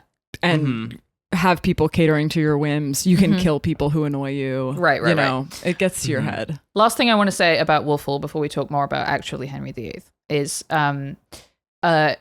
if you are thinking bit problematic to lionize a torturer, not us lionizing a torturer like Thomas Cromwell, and you're getting your keyboard out and you're saying he was actually a very bad guy, which is also what a lot of historians did when Wolf Hall came out. Don't give a shit. I don't care. It's a good book. Also, 500 years ago, I don't think we're in any danger of like enabling fascism by saying Thomas Cromwell, low-key, kind of could get it. Anyway, that's fine. We're going to move on from Wolf Hall. But you're also read the talking books. about the guy in the book as well, I think. Yeah, it's a Right. book. Yeah, exactly. Which is based on the truth. It's based on the truth. Based on the and truth. Obviously, I would be interested to talk to him if he was around. But I mean, and the book does kind of go a little out of the way to be like, he doesn't torture people. He sort of scares people by saying he's going to torture them. yes. And then Right. also the people before him, because the Reformation, like Luther had already started the Reformation, before he got there, people were really torturing, Lutherans and Reformists. Thomas More, yeah. Thomas More, burning people at the Ooh, we hate stake, him. torturing people left and right, keeping people in his house and torturing them. It was a violent era. It Yeah. was an insanely violent time to be alive. Well, a lot of the execution decision, or like the drama around the execution is not whether people will be executed, it's how they'll be executed. So it's like when for Anne Boleyn, they're like, don't worry, you get to be beheaded. Yeah, exactly. It's like that's a mercy. Whereas other people who had sided with Rome over him would have to get burned, which is like the absolute. And she does not spare she does not spare the reader in describing how fucking awful it is to be burned alive. Oh, it's so good. Do they get into like, does anyone get hung, drawn, and quartered? Mm-hmm. So I remember going to the Tower of London and seeing having their guts spilled. Yeah, all of that getting shit. disemboweled, sliced down the middles, and seeing their black entrails spilling out onto the cobblestones. Yeah. Yes. Oh, it's extremely visceral and horrible. And this was, also the context in which all of this was happening is important to remember, the historical context. So Henry VIII, what a cock, total asshole. Really good in the book because again, she does a great job of kind of perhaps embellishing or whatever, establishing this character of this like sort of silly little boy who has been told how clever he is and thus must be flattered at all times. And again, I haven't gotten to the point where I think he really loses his mind. I did just get to the point in the book where recently he gets hit in the head when he's jousting. And that I think is very significant because Henry would not stop jousting because he was so egotistical. He was like 45 and like, wobbling onto this horse so that he could keep jousting like he did when he was young. And everyone thought he was so impressive. And he does it and he gets fucking smacked in the bonce. And I think maybe it was never the same after, getting CTE. Yeah. People don't talk about that enough.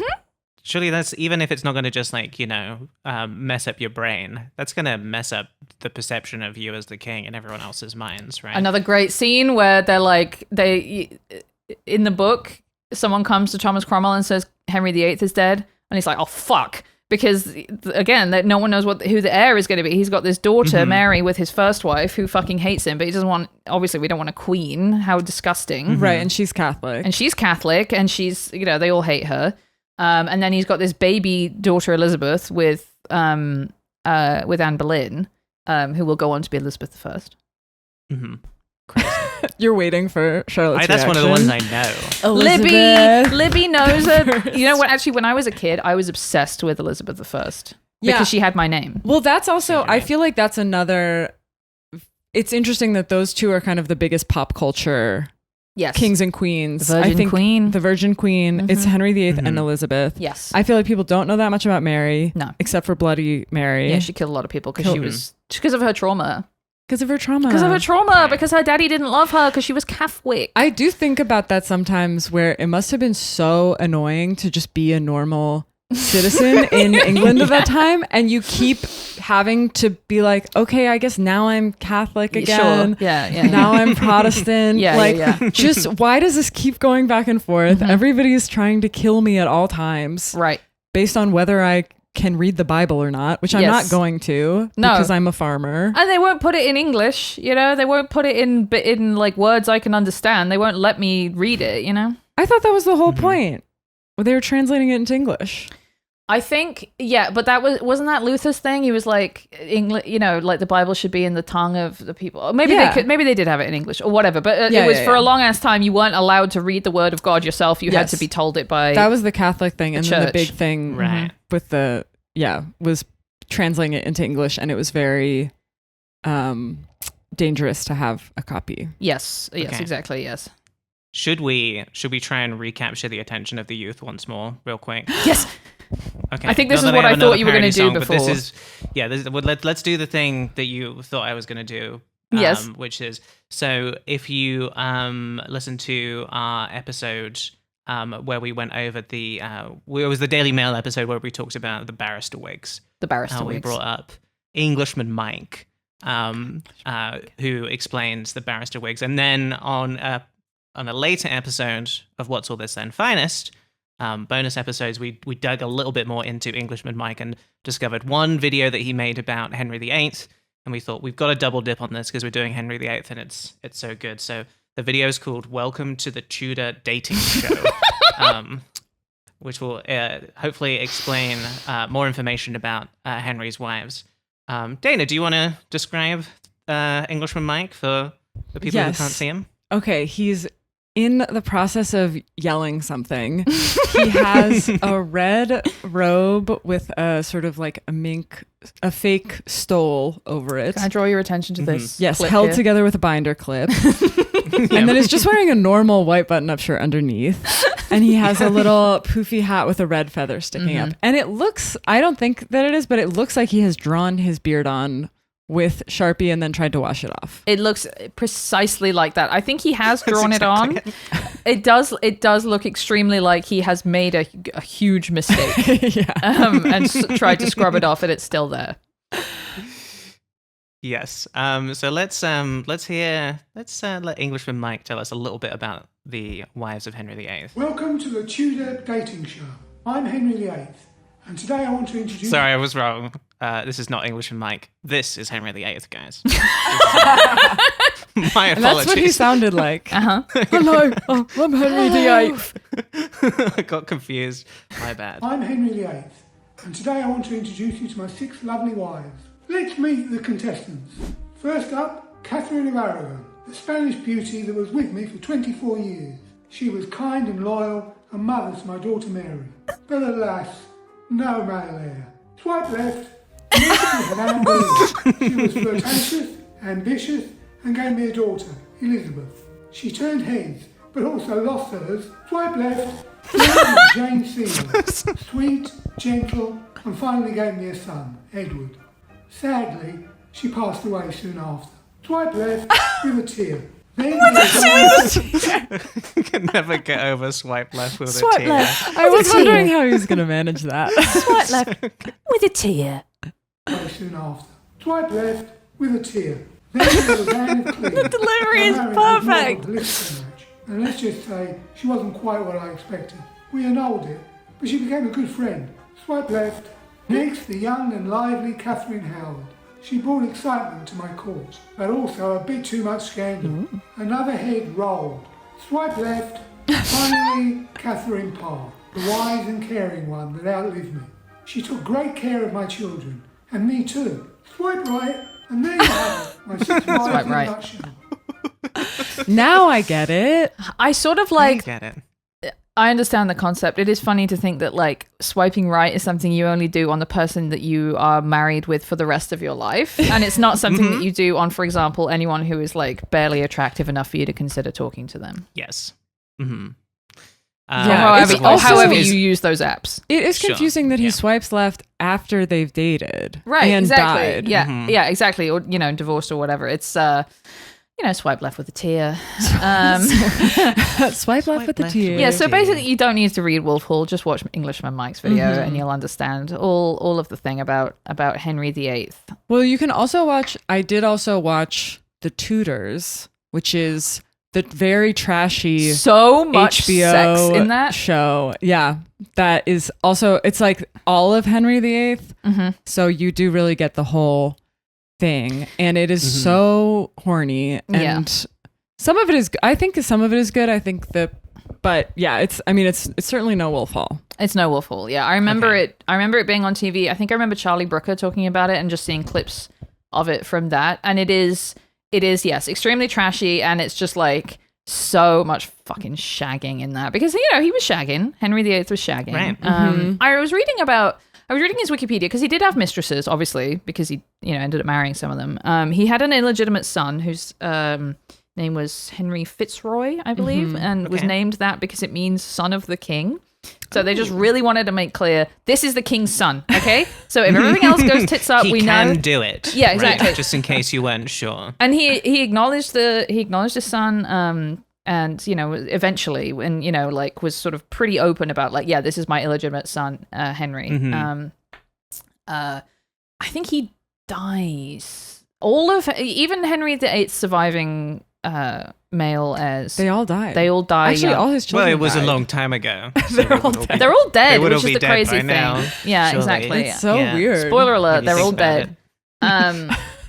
I did read on Wikipedia that some people think he had a genetic illness that both made him like ill in the way that he was at the end of his life, and also that explained why so many of his his kids either died or were stillborn, miscarried. You know, he had his poor wives were fucking Yeah. churning him out, and so many of them died. I mean, it is crazy when you get to wife 3 and everyone's having trouble conceiving. And it's and it's still their fault. It's still their fault. It's always still their fault. Exactly. Yeah. So fucking funny. And you can't be like, hey, maybe this is a you problem. Hey, maybe this is a you problem. Hey, maybe we just kind of have someone else fucking her and we say that it's your kid and no one cares. No one would know. No one cares. Yeah, exactly. Yeah. But they really did care a lot about blood. It's the only thing he cared, the only thing he cared about was having a male heir and, continuing on his noble line. And, I guess whatever.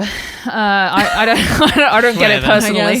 Not for me. Not for me. Yeah, exactly. I don't care about my noble heirs. Yeah, my line will be ending, and I think I'm fine with that. I was going to say something. I forgot what it was. And so obviously the other thing everyone knows about him is that towards the end of his life, he got really big and fat, and also, as you were saying, kind of covered in boils and gashes and sort of slime. He had a wound on his leg that was not healed. It was like an open wound for decades. And they would have to just drain it. And, he's still trying to have sex while he has this open wound because he has to get a male heir. And his poor wives have to get,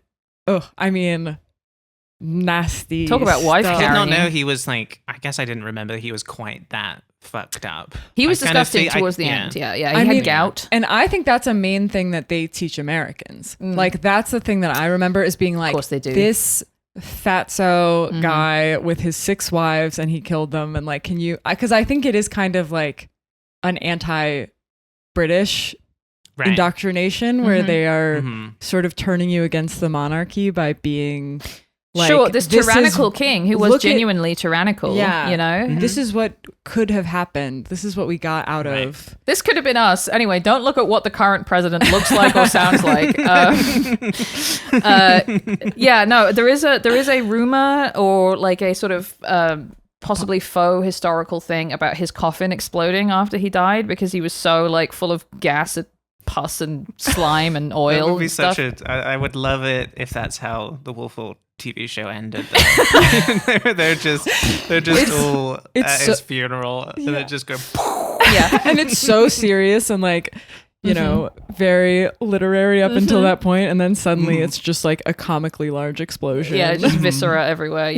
Apparently it's possible that it did leak, that his coffin did leak because he was again just exuding nastiness, which is fun and sort of it's sort of like, I don't know what the word is, nicely like metaphorical, I guess, to have this like nasty fuckhead king who is also just like completely evil and awful to everybody, and also just like leaking and pussing and sliming around. The moral it rot kind of feels made flesh. silly to say because it's like because he feels like a fantasy king, totally. to me, which I like. Fantasy kings are based off of real kings, so it makes sense. But still, he feels I mean, I understand why we've made so many like TV shows and books about him, right? Because he's the man's a good story. He's interesting. Yeah, exactly. Yeah, and horrid. One last thing I want to do before we wrap up is I want to, Charlotte, show you this. Did you know that King Henry VIII actually wrote a song, and it kind of goes. King Henry VIII wrote a song and it kind of goes. I did yeah, not well, when you know say it this. like that back to me, it sort of sounds like you think I'm stupid, but it's true. It's called called It's Pastime. gonna be like penis music. And I'm like, yeah, no, it's great, Libby. No, he was a great musician. It would be so funny if you started playing it and it was Hot to Go. He was ahead of his time, actually. It's called Pastime with Good Company. And I watched a lot of videos of modern people singing this. I watched some people singing it with the old Middle English pronunciation because there was apparently around this time something called the Great Vowel Shift where all the vowels started to be said differently. And we used to say, it would be like company and stuff like that instead of company because some people was fucking stupid as hell. They didn't know how to say stuff. So this is Henry VIII's Pastime with Good Company.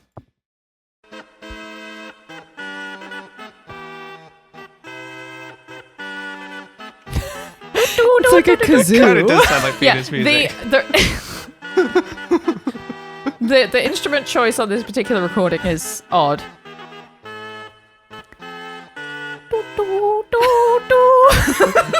Wait.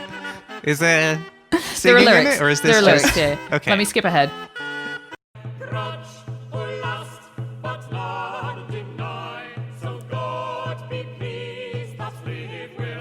Okay.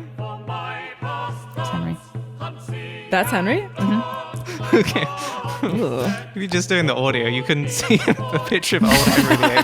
That's Henry. Sorry, young Henry VIII appear on the screen and Libby just point at the screen. Like, that's him. Whispers to date, the that's king. Henry VIII. I don't know. I kind of think it's good. Am I crazy? Can I read you some lyrics? It's definitely decent. I mean, I as someone who doesn't know enough about Henry VIII, I don't think he wrote it. He wrote it. No, he really done. He done It wrote does, it. I He mean, was it really does seem like the kind of thing that a king would be like, oh, that's a good one. Let's say I wrote that one. I agree. No, I completely agree. However, according to, the historians who know about stuff, whether, Okay. also Cromwell and a lot of other people around him were kind of bitches and would like write down if that stuff was a lie, like, Okay, oh, I that's kind of wrote good. this. Because, for example, he wrote a book that was called like, in defense of Catholicism or whatever, which is very funny. He wrote a book years before Anne Boleyn, and that was actually written by Sir Thomas More, and everyone knows that. Okay. But this one, I'm happy to say, and I will stake my life on it, Henry VIII wrote Pastime with Good Company. Well, and it does say in the YouTube description that it is technically simple. So that makes me think that it could be written. I mean, Yes. it sounds like someone just kind of like plotting He was a very well-educated a king. kazoo or whatever. He took great pride in being very theological, and like a smarty pants. Pastime with good company, I love and shall unto I die. That doesn't sound right. Grudge who list but none deny. So God be pleased, thus live will I. For my pastance, hunt, song, and dance. My heart is set, all goodly sport for my comfort. See, that's something that would rhyme better in Sure. my Yeah, comfort. I don't know. I kind of think it goes. And then I also did, of course, put in Pastime with Good Company remix and Let's go. found this. Oh, I'm so excited. Because, I mean, I did immediately... I can't hang hear on. it. But You can't hear it. Sorry, I fucked it. I fucked hear it. I fucked it. That's okay. Because it did, when I was listening to it, I did feel like it was too slow. Okay. But I Yeah, liked the drums that come in. Bass line not good enough. Yeah. For sure. Get Jack Antonoff on it.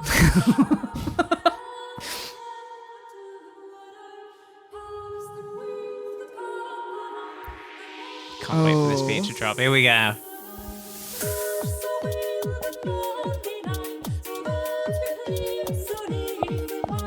Okay.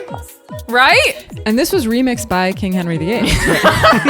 And people Don't will say it wasn't. People will say it's not, but we would know. They would have told us if he We didn't would know. remix it. Cromwell would have written it down. He was This is bitchy where about it's... it. Charlotte, doesn't this sound like Diddy Kong Racing? You It know, does. the medieval area?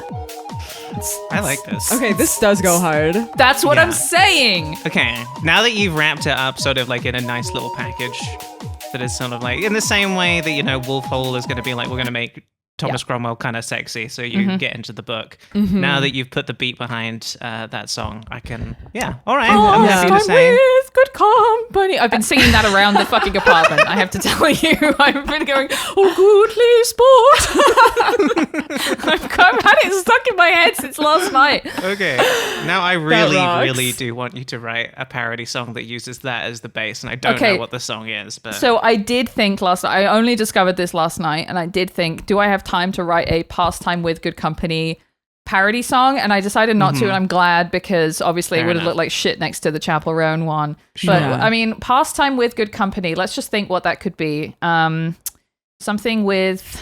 I mean, obviously, Charlotte, we could do a Lethal Company one for the stream. Lethal Company is a game Man. we play a lot. I really am thinking about playing the Pastime of Good Company, Lethal Company parody song with you and me just being like so excited. And our friends just being like, what the fuck is this? I don't care about Henry VIII. I don't listen to your podcast. Like, can we just play Lethal Company? We're going to you guys need to make Pastime with Good Company #1 on the charts. Okay, Gotta so I'm going in a different direction now in my head. I'm thinking like a Weird Al direction. I'm making it about pasta with good oniony. Okay. Write that down. Oh, fuck, I haven't got a pen. Pasta. Yeah. Pasta with good olive oil. Okay. Pasta with good olive oil. I mean, I wonder if it's like. Unfortunately, Company.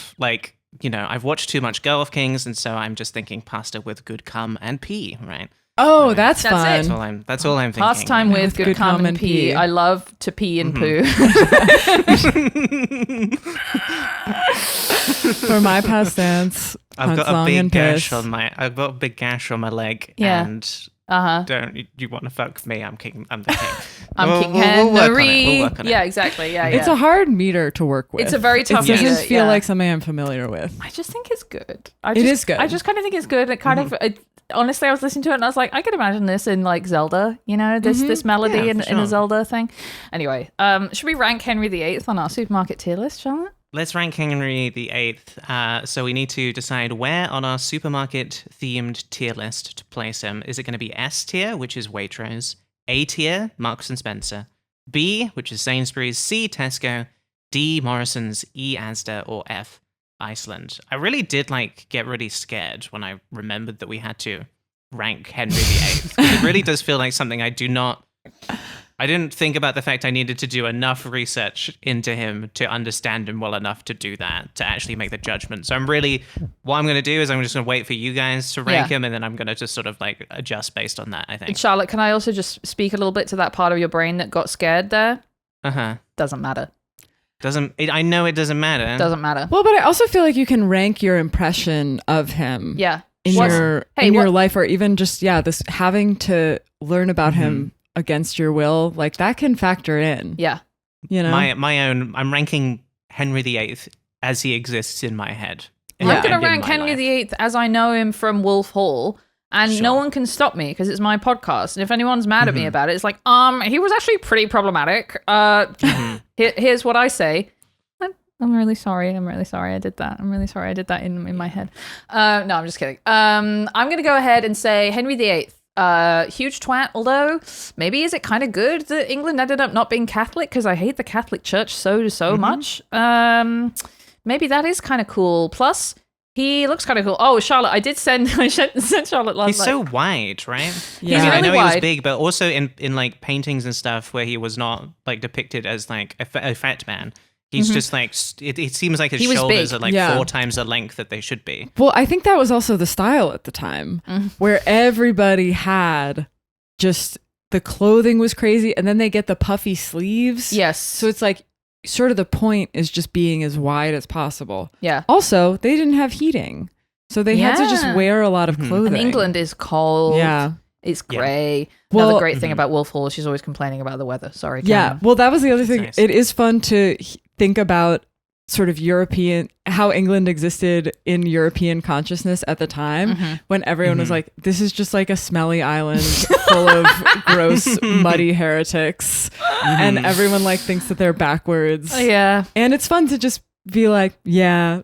I agree with the, Yeah. the French. I agree with the French. I would rather when Cromwell's like, I wish I fucking lived in Italy still. It's like, yeah, I bet you yeah. do. I bet you fucking do. I just want to read this. I came across a YouTube video that was called what was it called? Comment on it was 10 good things about Henry VIII. Was Henry VIII all bad? And then this was the top comment. Number 1, the name is kind of cool. Number 2, good taste in hats. Number 3, provided for his illegitimate son very well. Number 4, loved his mum. He did. That's nice. Number 5, used to be hot. Number 6, sponsored art. Number 7, ginger, brackets, I love red hair. Number 8, made some decent economic decisions. Number 9, good dancer. Number 10, the codpiece is hilarious. So, you know what? Those are all pretty good points Gotcha. in favor of King Henry VIII. Obviously a very bad guy, as they all were. So I don't want to just sort of be like, yeah, obviously I don't like him, so I'll put him in Iceland. He's interesting. He's 500 years in the past, so I don't really feel all that worried about valorizing him. I'm going to go ahead and put him in Tesco, because he is both bad and interesting. So there we go. Is Tesco number which? That's C. C. Okay. I You know, I think I'm coming at it from an entertainment angle. And I'm saying this man has brought us so much good TV, books, cartoons. He's the king. I think he's the king that everybody thinks about when they think about kings. That's right. And so I'm going to put him in Marks and Spencer. And then I'm going to, no one asked, but I'm putting Thomas Cromwell waitress. Wow. Oh, you're going to love our game that we're going to play in a minute. Oh my God. I'm so excited about the game. Charlotte? Let me think. He was a thing that I had to learn about in school, but you've got to learn something in school, you know? Mm-hmm. They've got to, and you know, it's nice to teach kids a little sort of, you know, a little rhyme that sticks in your head for the rest of your life. He's made an impact on me as a person, even if I don't, you know, fully. I don't think about him every day, but you know, again, I think he's one of the king. I think about him more than the current king of England. Oh, right? totally, For sure. He's definitely the king in my mind. I'm excited to read the book. Or he's my king. That's what I. Yeah. He's the current king of England. He's the current king of England to me, and that's the way it works. I really like the fact that he was like had an open wound and was covered in boils. I think that's really good. That's a really good kind of king to have. Again, I feel like in terms of fantasy kings, the weeping king who is king, just like, he's so sick and fucked up, but he's still trying to be the king. I think that's really cool. Yeah. He really did fuck a lot, which is nice. And then I do think it is. I like I want to have control over my life, so I'm going to say fuck you to the Pope himself, and now I'm the head of my own church just because I don't fancy this girl anymore. Yeah. I think that is good. I'm going to go ahead and put Henry VIII for all of those reasons. He's going to go in Sainsbury's tier for me. We'll go B. I feel like I have more to learn about him and all of the bad stuff, and maybe he'd go down. But for now, I kind of like. Oh, Henry VIII never went down, honey. No. He chopped their head off before he went down. Oh yeah, no. Henry VIII would never do a wife carrying contest. No. I mean, to me, he's Mr. Off with their head, right? Which is that's a good guy to be in history. It's cool. Yeah, it's cool. Yeah. How boring would history be if we didn't have Henry VIII to learn about? I mean, true. It's really like a linchpin time for me where I think it helps me memorize, or like it helps me know when stuff happens. If I can think like, oh, this is sort of pre Henry VIII and this was post Henry VIII. Totally. Yeah. Well, I mean, his father was the first of the Tudors, but I think Henry VIII, you could probably argue, was a bit more of a transitional king in that way because, I mean, obviously because of the break with the church and everything. But Charlotte, do you want to play our game? I can't wait to play the game. I'm so excited wonderful. about the game. We are going to play Smash or Pass. Let's go. Court of King Henry VIII edition. Let's go. So I've got some portraits here. Most of these painted by Hans Holbein, who appears in the book. Mm-hmm. My friend. Hans Holbein. My friend who I know. So here we have Thomas Cranmer. And of course, a book I'm currently reading, and I still don't fully remember what he was. Archbishop. He's the Archbishop, I guess, of Canterbury. Yes, after Wolsey. Yeah. Yeah. So he is also a reformist. Generally a pretty cool guy, I think. Yeah. He had a secret wife. He had a secret wife who he loved, who he adored. And he wasn't supposed to be married. That's nice to have a secret wife who you love. Yes. That endears me to him. He looks very dour, right? Yeah. In this picture. He's again, so this is the first one we're looking at, so I'm not sure like how many of the features I'm seeing here are going to be consistent throughout the rest of the portraits. I can't tell if he's wearing a hat or if his hair is just shaped like that. That's a hat. That's a hat. Okay. Oh, that would be so great if that was his hair. That would be so fucking sick if that was his hair. I would be an instant smash. Yeah, he's also he's just Elvis. He has an Elvis shaped haircut. He's a reader. He's look big reader, very smart fellow, I think. Also big puffy sleeves. I like that, almost Seinfeld sort of level puffy sleeves. Nice scarf. Very small for his big body in a way that I find funny. I'm going to go ahead and say smash. I think I've got a secret wife who I love really makes me think this guy's going to be a tender lover. So I'm happy to smash him as well. I agree. All right, Grandma, Smash. get in the bed.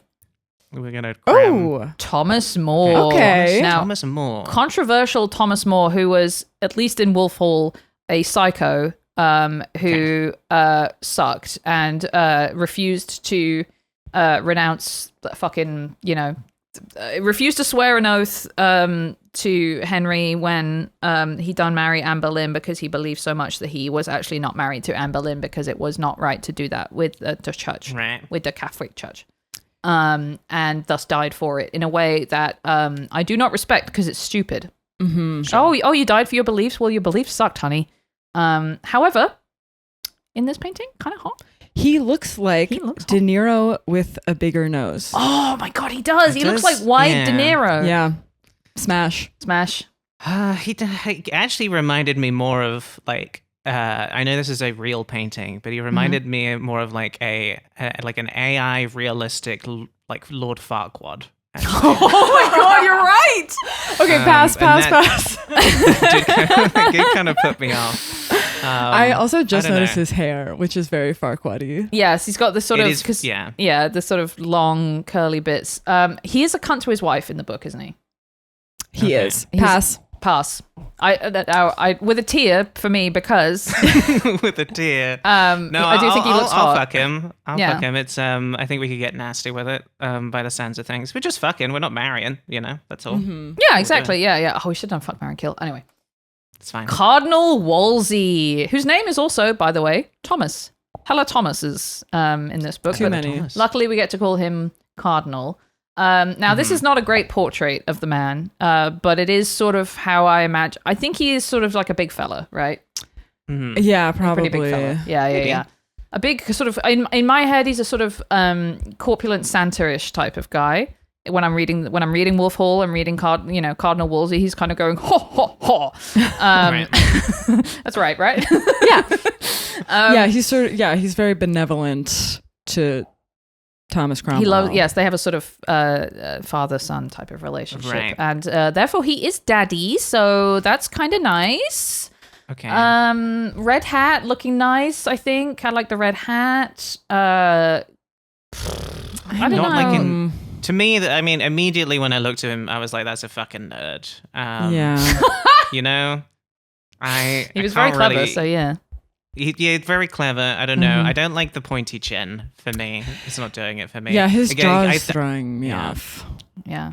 The angle is not great here, but I'm happy to pass on this. I think I'm gonna pass on Cardinal Wolsey. Me too. I don't know where he's got in that little scroll in his hand, but I'm not interested. Yeah, I think so. Henry VIII. Here he is. This is the famous portrait of him looking like a fridge. An absolute fucking unit. He's so wide. He is so wide, and he's so clearly so much wider than he really is. That's what's so funny about this is like, you know, like in the 80s when women wore the blazers with the shoulder pads?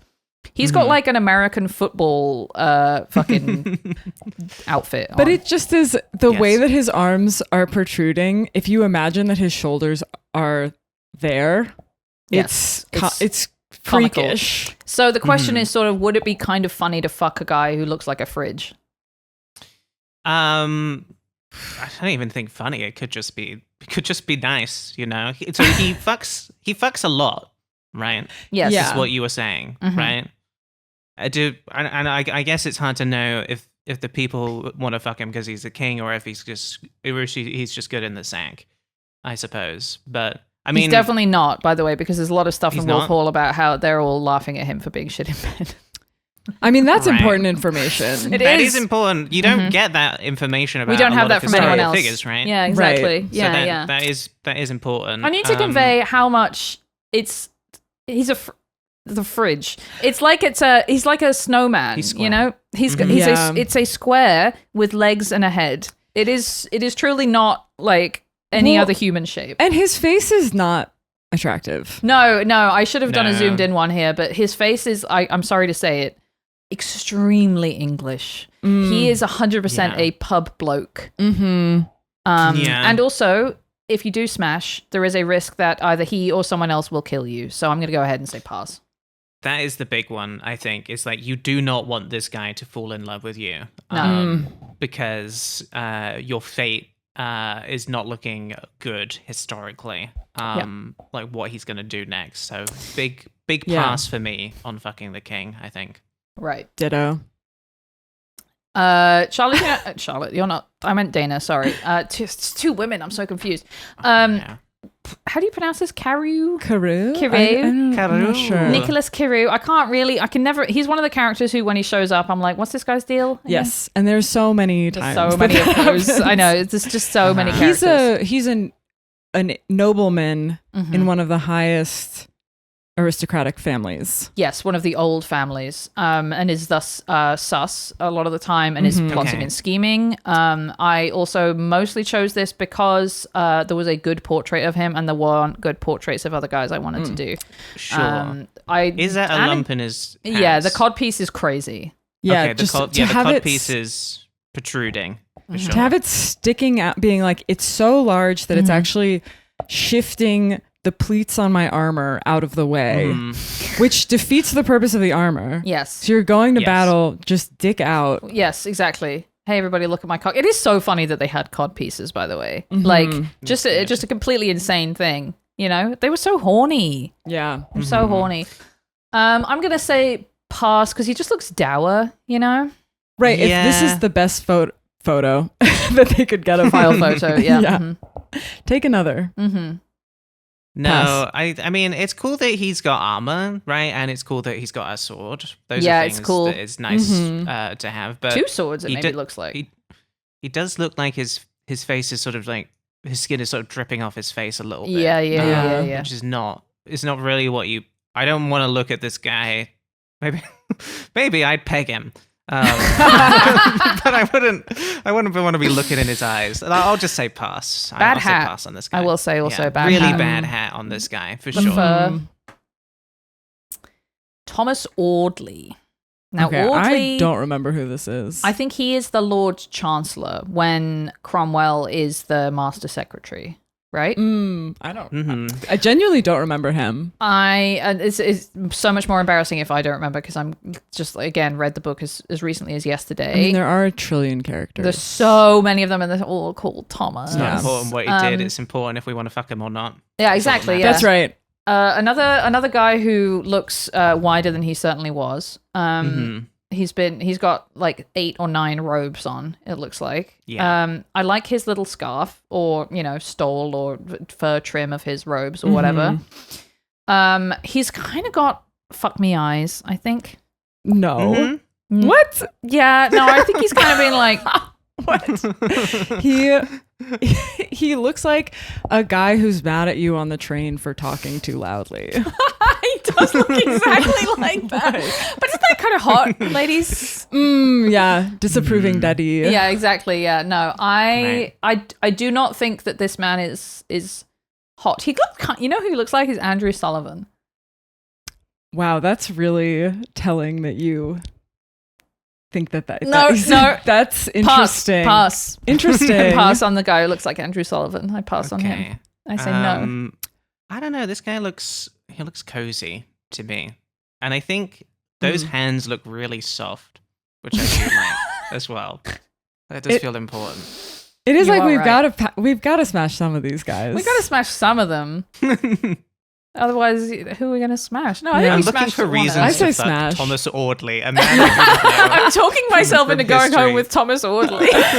Well, he's kind of funny. my best option No, right but now. he is funny. He's friends with Thomas Cromwell, right?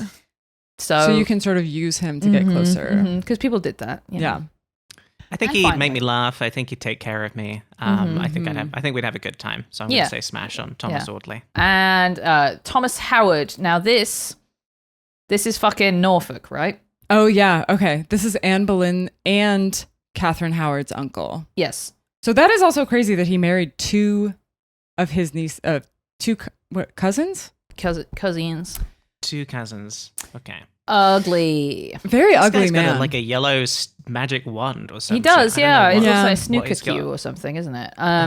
In the book, he is horrible, and they describe him as having a face like a dishpan at some point.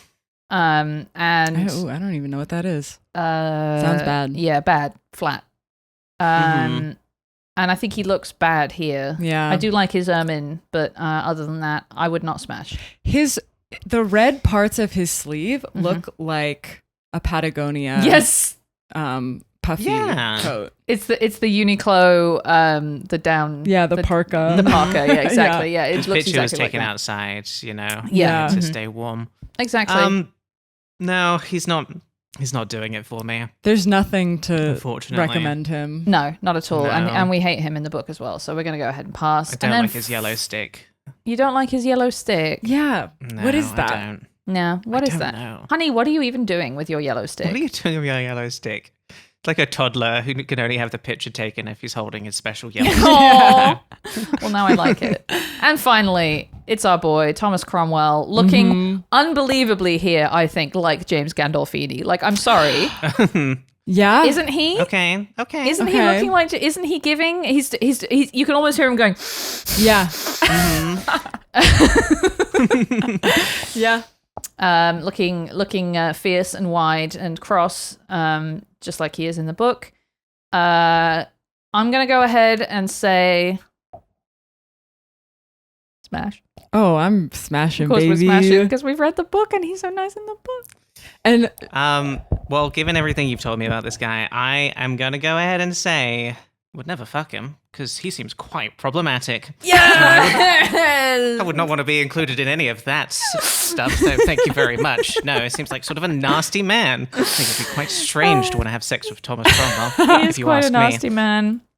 He's our nasty man. He's our nasty man because we read his words in the book and that's how book works. Dana, thank you so much for coming on and being here in person. It's so fun. It's so nice to have you. Thank you so much for having me. Anything you'd like to plug? I don't have anything at the moment. What about a social media? Oh, yes, social media. Yes, follow me on Instagram at Dana C. Bell or on Twitter at _Dana_Bell. There we go. And Lovely. they're wonderful posts. And Dana is cool. Thank you. I think Dana's cool. Dana seems very cool. Thank you very much for coming on the podcast. Thank you so much Pretty for cool, having Dana. me. And let me Pretty cool. wax on about Henry VIII. This was a pleasure. I'm very happy we got to do our first ever history episode. Of course, you can also follow us with What's All This Pod on Blue Sky and on Instagram as well. You can also shoot us an email to whatsallthispost@gmail.com if you got an idea for a British Thought of the Week, you got a main topic idea, or you just want to send us a nice little message and tell us we did a good job. We do actually read those and like them quite a lot. And also, if you like the show and you want to support it, if you want to listen to all of the episodes without any ads, if you want bonus episodes every single week, and if you want video episodes as well, then head on over to our Patreon. It's patreon.com/What's All This Then. Please go and do it. What a pleasure this has been. Thank you very much for coming on, Dana. Thank you so much. Bye-bye, everybody. Bye-bye. That's the end. Bye-bye. Bye-bye now. What's all this then? What's all this then? What's Mr. B? What's a cup of tea? What's mushy